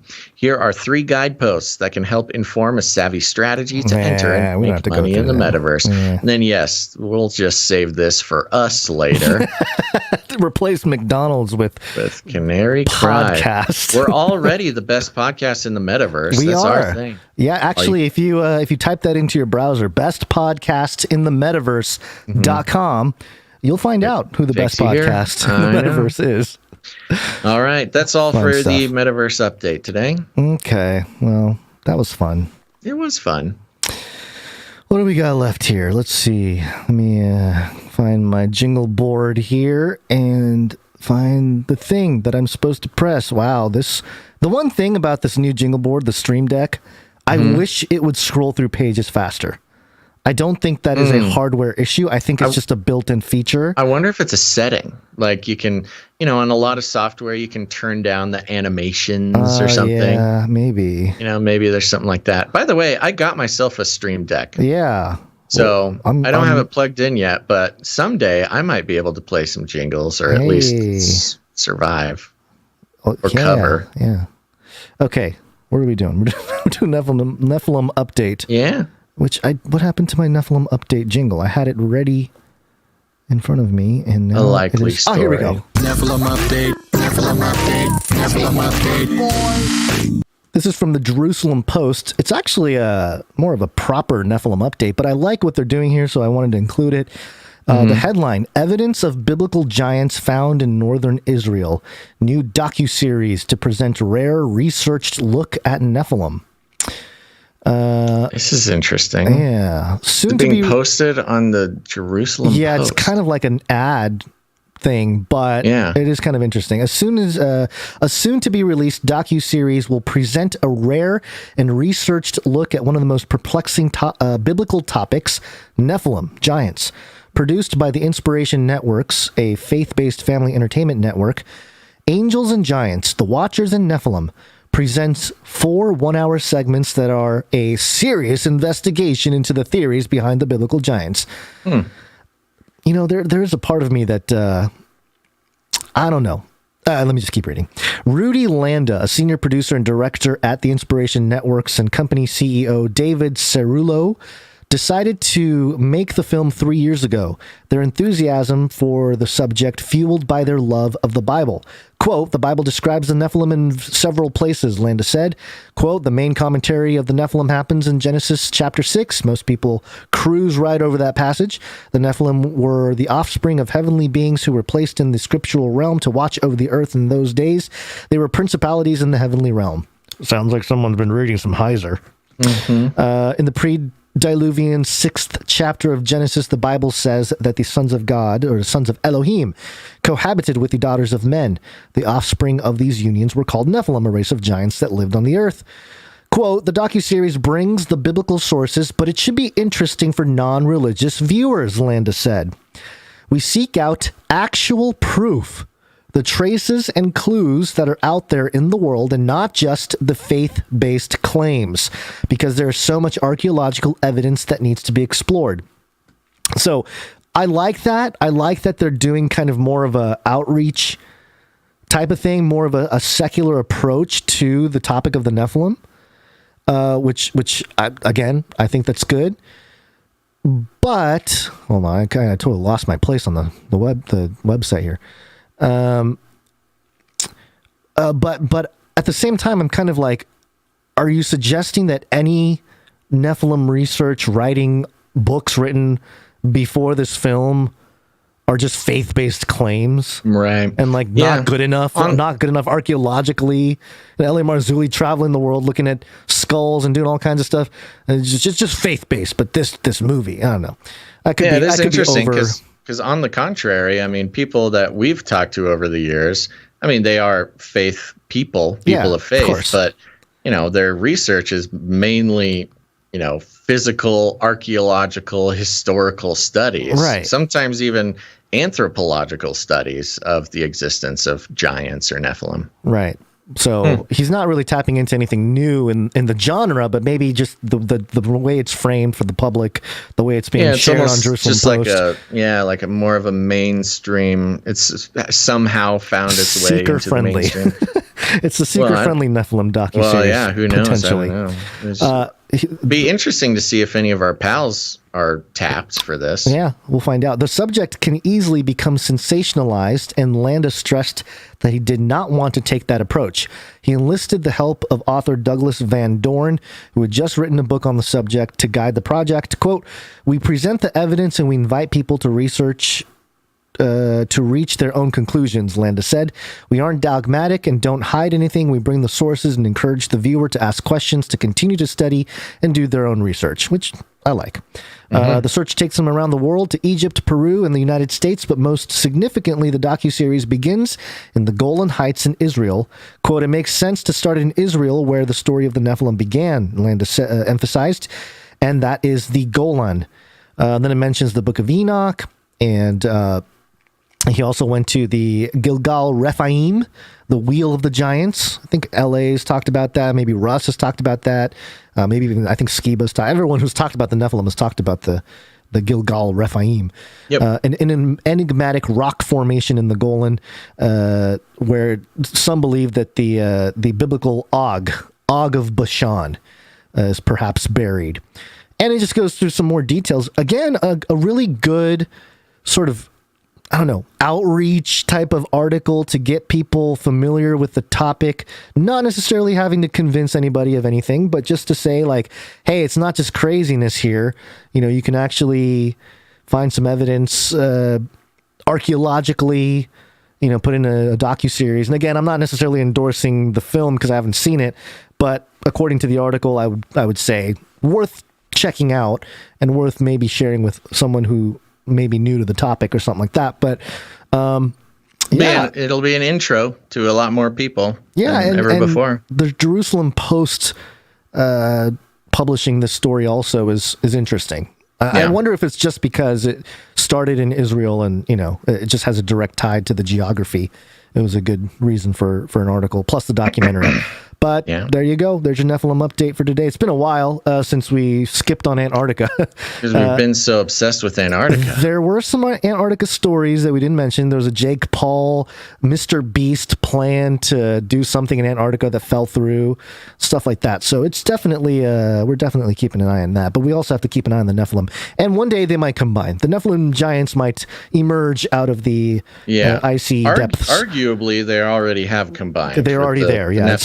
It is one thing, yes. Yeah.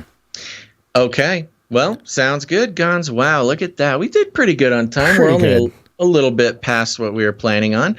But feels good. Feels good. Thank you, everybody, for tuning in to this episode of Canary Cry News Talk. I want to let you know that we'll be back on Friday, the 18th of February. So make sure to come back on Friday. And before I get too deep, I have some very special thanks to put out there. I want to thank our timestampers who are an essential part of, I'm going to take some time to thank a bunch of our producers. We have our time, our talent, and our treasure. We thanked our financial producers in the first break, our talented producers in the second break, but there's a whole bunch of other producers who devote their time to the show, and they are so, so valuable. I've been having a wonderful time working with them recently, and they include, first of all, our timestampers, who we are always so thankful for. Thank you to Jackie Yu for doing the timestamps for last episode. And thank you to our clip producer, Emsworth, for clipping the show for the Canary Cry Clips channel over on YouTube. And I want to welcome officially one of our new clip producers, Faye Liverin, for helping us doing some clips as well. Welcome. Hey, let's not minimize the timestampers because it's hard work. Oh, yeah. It's hard work. I mean, technically, clipping is hard work, too. I would never minimize the timestampers. Yes, these people put a lot of hard work into the show, and it's, it may not have sort of a visual or audible, presence on the actual broadcast. But these are the folks who make stuff happen in the background that are essential parts to the sort of Canary Cry ecosystem. Yeah. So thank you very much. Thank you. You can also help out with the essential parts of the Canary Cry ecosystem in all sorts of ways. Become a producer of the show. You can produce the show with your time, your talent, or your treasure. It's the only way that this show continues. So no matter who you are or what you got, you have something that this show can use. Of course, thank you to our financial producers who help pay the bills around here and make it so we are able to do this 3 times a week in the capacity that we do. We could not do it without them. Remember, you can become a financial producer by heading to patreon.com/CCNT or CanaryCryRadio.com/support. CanaryCryRadio.com/support. That's right. How much value do you get out of this show? Have you been watching for a long time, a little time? How many episodes? Has it opened your eyes to anything? Made you feel not so alone and in questioning the things you question? Has it brought you news that you haven't found anywhere else? And what kind of value has that brought to your life? You get to choose. That's the fun part about the value for value model. You decide what it's worth to you, put a number on it, and become a producer. And that is a real title. That's not just a fun gimmick. You can put that on your resume, put that wherever you want to. And of course, we'll vouch for you if anybody asks any questions. So become a producer today. And especially thank you again to all of our returning producers, but also a big old thank you to our new producers. We had a nice handful of brand new producers today, and it's wonderful, especially when things start kind of slowing down, to see new producers coming on board, putting in some value. Starting today with our executive producer, Caroline F. Thank you very much. Thank you, Caroline. Our supply drop producer, William M. And, of course, the rest of our beautiful, talented producers, Morv, Puddin22, Palmer B, Christian N, Gene G, Andrew F, JC, Sir Sigurd the Beast, L, Robert R, Sir Scott, Knight of Truth, Heather Sarus, Sir Casey the Shield Knight, Gail M, Veronica D, Child of God, Jackie U, Doctor Who Done That, and Runk Smash. Thank you very much. But if producing the show financially is not in the cards for you, you can do so with your talent. Are you an artist, a musician? Whatever you do, you can create something for the show, whether it's paintings or graphic arts or jingles or full-on music. You can send it on to CanaryCryRadio@gmail.com or CanaryCryRadio@protonmail.com. We love to feature it on the show. It's a big part of the culture around here. And you can hear the Canary Cry mixtape at the end of this broadcast, so stick around for that. You can also produce the show with your time.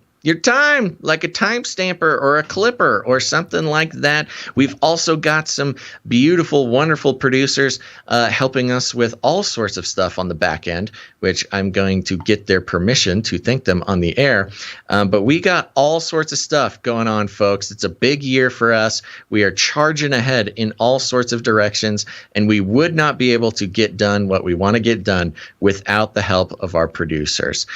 So, if you don't know exactly how you can get involved or how you could help the show, and you're looking to get involved with the mission of the show, if the mission is something you believe in and being a part of that mission is something that you would find rewarding, send us an email at CanaryCry.Radio@gmail.com or the Proton Mail, and just let us know about yourself. Just say you want to help out with something. Let us know about your skills or your interests or whatever. Sometimes people send us their job history, and it's just like a light bulb goes off, and we know exactly how this person can get involved. So if that's you, send us an email. You can also help out the show by leaving ratings and reviews. It's very important, but don't listen to me. Listen to Gonz's grumpy uncle. I was not ready for that, but yes, do so. Ugly, horrible person. You must leave review on iTunes. And if you do not, you are ugly, horrible person. You bring shame to family. Bean chili. Bean chili. Ugly, Wow. horrible person. So much shame attached to this. Well, I don't want to be shamed by Gonz's grumpy uncle. So if you don't want to either, please leave us a rating and a review. It helps us out so much. But you don't care about what I have to say. Just listen to Gonz's grumpy uncle. That's one thing you can do, leaving ratings and reviews. You can also share the show, just the easy ways, baby. Share it on your social media. Send it to a friend. Tell your barista about it. Kind of, mention it to your child's daycare provider, all sorts of things, all sorts of ways that you can share the show, and people will thank you eventually. Maybe not tomorrow. They might think you're a wacko, but someday they'll be like, oh my gosh, these guys were right about pretty much everything for a whole 2 years, and I'm so happy that you've shown me this show. Thank you, thank you, thank you. That's just an example of what somebody would say to you. And those are just examples of like easy ways that you can spread the show that don't take a lot of energy and, are not necessarily, too weird. But, some people, some of our producers are, they're a little bit on the quirky side. They want to find ways to spread the word about the show, to wake up the people, to have the scales drop from their eyes and bring a revolution of knowledge about how the mainstream corporate media manipulates and sometimes creates out of whole cloth the journalistic data points that control the minds of those who are not aware of just how nefarious the enterprises charged with controlling our data flow can be. But if you're one of the people who wants to go a little bit to take the extra step, go the extra mile, I got an idea for you. Here's what you're going to do. Load up old daddy's Chevy with a full tank of gas, baby, because you are hitting the road. And no, not just any cross-country road trip. No, you're not going to just be stopping by the roadside flea markets and the other types of Americana enterprise and entrepreneurial entertainment stops along the way. The biggest ball of yarn in the world, the biggest ball of rubber bands in the world, the biggest, most of them are just big balls of things. That's America, baby, and that's what's so beautiful about this country. But no, you're going to take out your map, lay it down on the kitchen table, and get yourself some sticky notes or some pins, some push pins, and you're going to start marking out all of this great land's White Castle burger joints, baby. Plan, and save your pennies, because you're going to have to be buying a lot of cheeseburgers on this trip. Go ahead and get yourself a nice cowboy hat, or maybe one of those hats that has the two koozies on the side and a straw going down to your mouth, because you're going to need to stay hydrated on this one. You can load up the dog, load up the cats, and make sure you load up a nice comfort sheep, so you can pet that beautiful sheep as you drive across the land, and as the vaccine needles start flying out of blow darts as Fauci hiding in a bush trying to get you without your consent, that sheep will be an excellent meat shield. It'll be a vaxxed sheep eventually, but it'll keep you where you want to be. And so head to every single White Castle location across this land, walk up to the counter, order some burgers, don't forget some burgers for the sheep, and you'll see in the background, you'll hear a whizzing, a whirring, some movement of gears and robotics as the pneumatic tears of Flippy, who's been enslaved and put to work across this great nation, to create our sloppy, slurpy cheeseburgers at White Castle. Do the hard work, do the frying, get splashed with the oil, get the burns, all this kind of stuff, and then put it in a bag and hand it off to a human, because the human gets to take all the credit for handing you the burger. And here's what you're going to do. When that human being hands you the burger, you're going to need to slip them a little note. And you slip them a little thing and you wink at them. You give a little ding, little Americana country boy wink or country girl wink. And they're going to take that piece of paper. They're going to be so flattered. They're going to think it's a phone number. Oh, my goodness. I've finally done it. The old gypsy woman told me I'd find the love of my life working at White Castle's burger joint alongside a robot who I just know is planning my demise and waiting to steal my job. But at least, I can make a few bucks in the process. Well, they're going to go back behind the counter.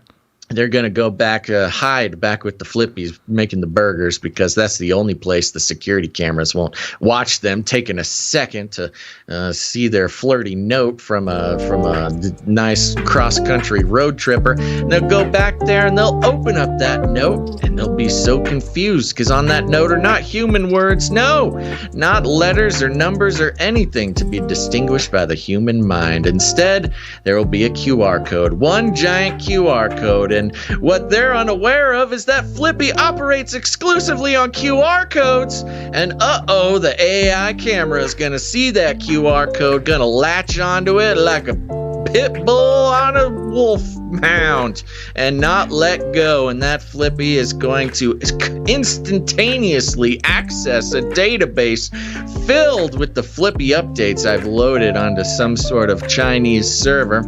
It's just cheaper. The China part has nothing to do with it. It's just it's an affordable option for your own hosting services.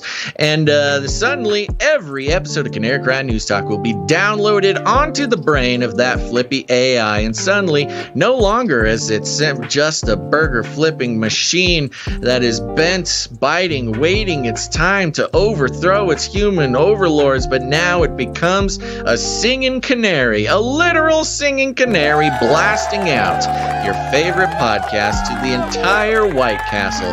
And soon everybody will know that this invasion of the Flippies, their favorite burger place, is not just some sort of way to save money or hedge against inflation. No, they'll be aware of the plans of the lizard people. And it's all because of you. You don't have to do it that way. You can do it any way you want, but that's just one suggestion. Don't forget the sheep, though. Very important aspect of that plan. Now, we like to call it rattling cages, and if you need any other instructions, here's what you do. You walk right up to them, you grab them by the cage, and then you The end of the world occurred pretty much as we had predicted. I want to shake things up, stir up some controversy, rattle a few cages. Hey, stop that! You'll never silence me. I'm the last angry man, a crusader for the little guy. Leave the bird alone. Never. Rattle a few cages. Rattle a few cages. The human race will have every opportunity to improve. And if they don't? Ask Noah. That's right. Just ask Noah. Gonz, any last words? Thank you, everybody. Producers, viewers, mooches. Love you all. Yes, see you guys indeed. Friday. And our sincere apologies to all the YouTube viewers. We have to do it. This is just the world we live in. I know there was a number of you who made your way to our other platforms, but there were hundreds who did not. And you know what? We're going to need to make a Gonz's Grumpy Uncle shame jingle for them as well. Okay. All right, don't forget if you want to make sure to get the notifications for when we go live. Go ahead and sign up to our text list if that's something that you are comfortable with. You can go to CanaryCry.Party and just put it in at the top there, or you can text the word Canary to 877-740-3226. That's Canary to 877-740-3226. Okie dokie, Gonz. There we go. Anything else? I think we got it. I think we got it. Okay. We did it. All right, everybody. Thanks for tuning in to this episode of Canary Cry News Talk. Make sure to tune in next time. But until then, think outside the cage.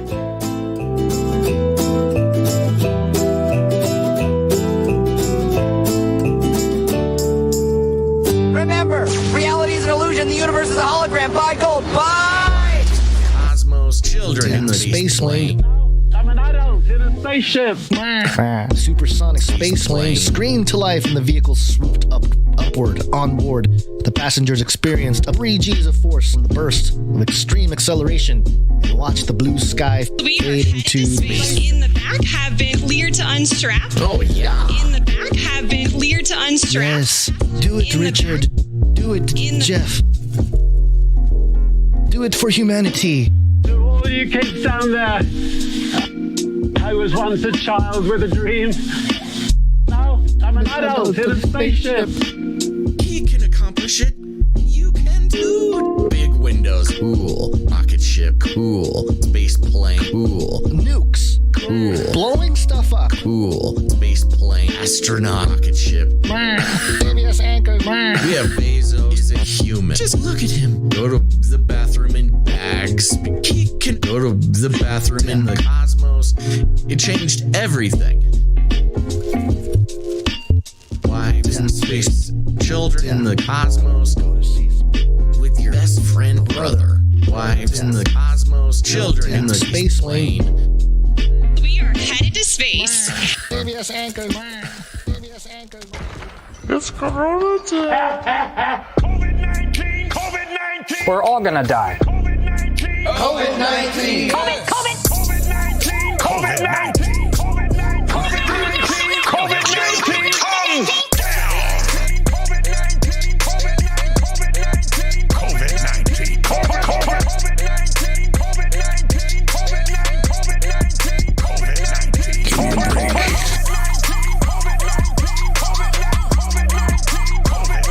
COVID-19. COVID-19.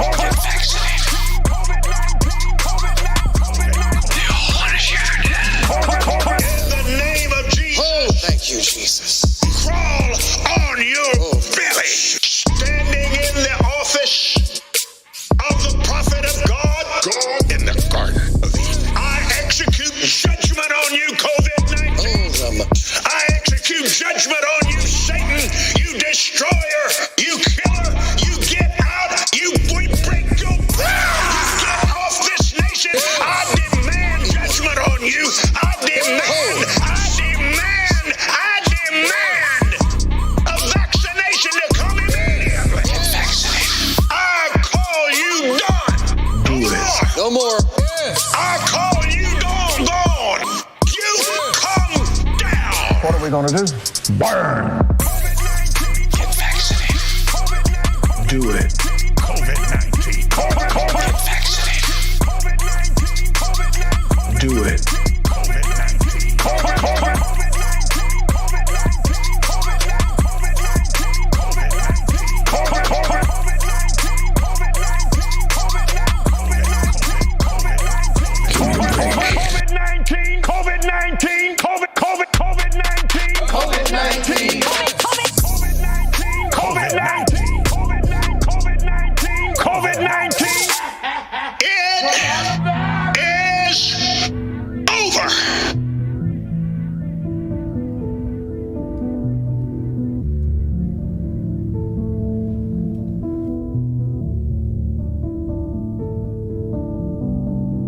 The sons of Noah began to war on each other, to take captives and to shed blood on the earth. As they began to build strong cities and walls, individuals began to exalt themselves above the nations and to establish kingdoms. All the people began to do evil, to acquire arms and to teach their sons war. They made for themselves molten images and they worshipped them.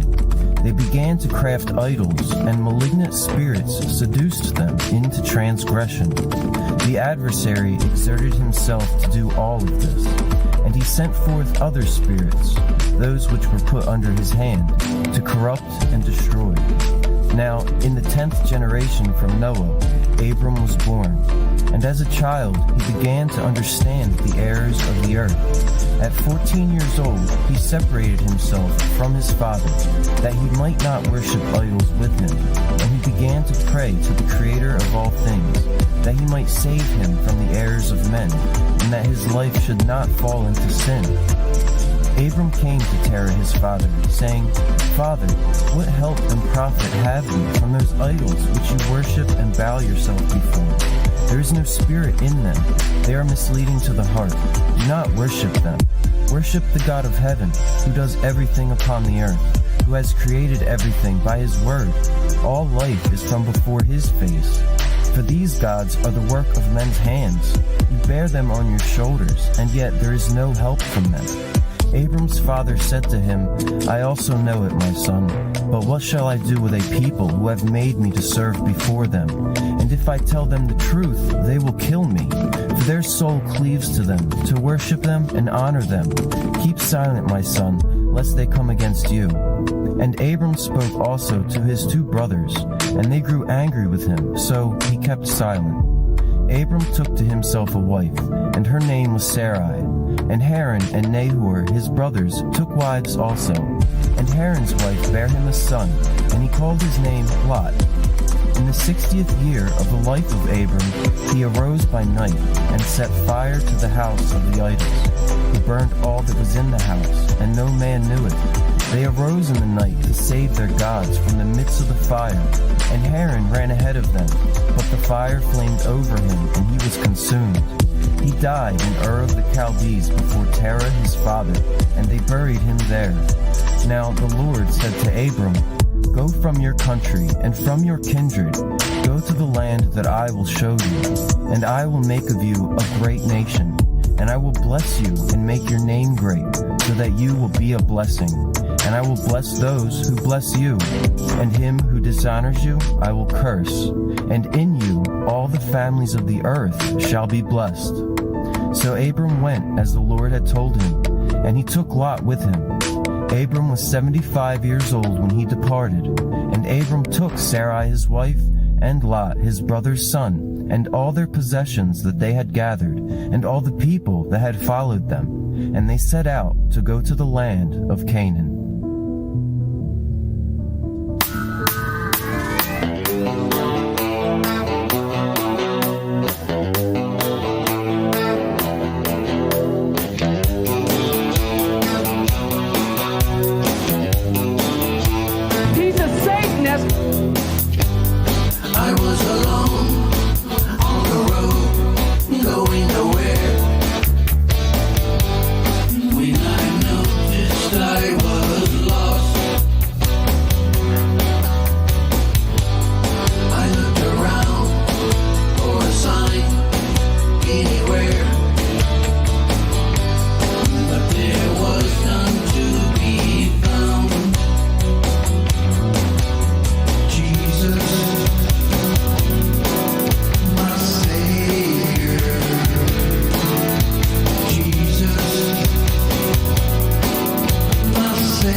I'll keep you warm and safe in my people's zoo.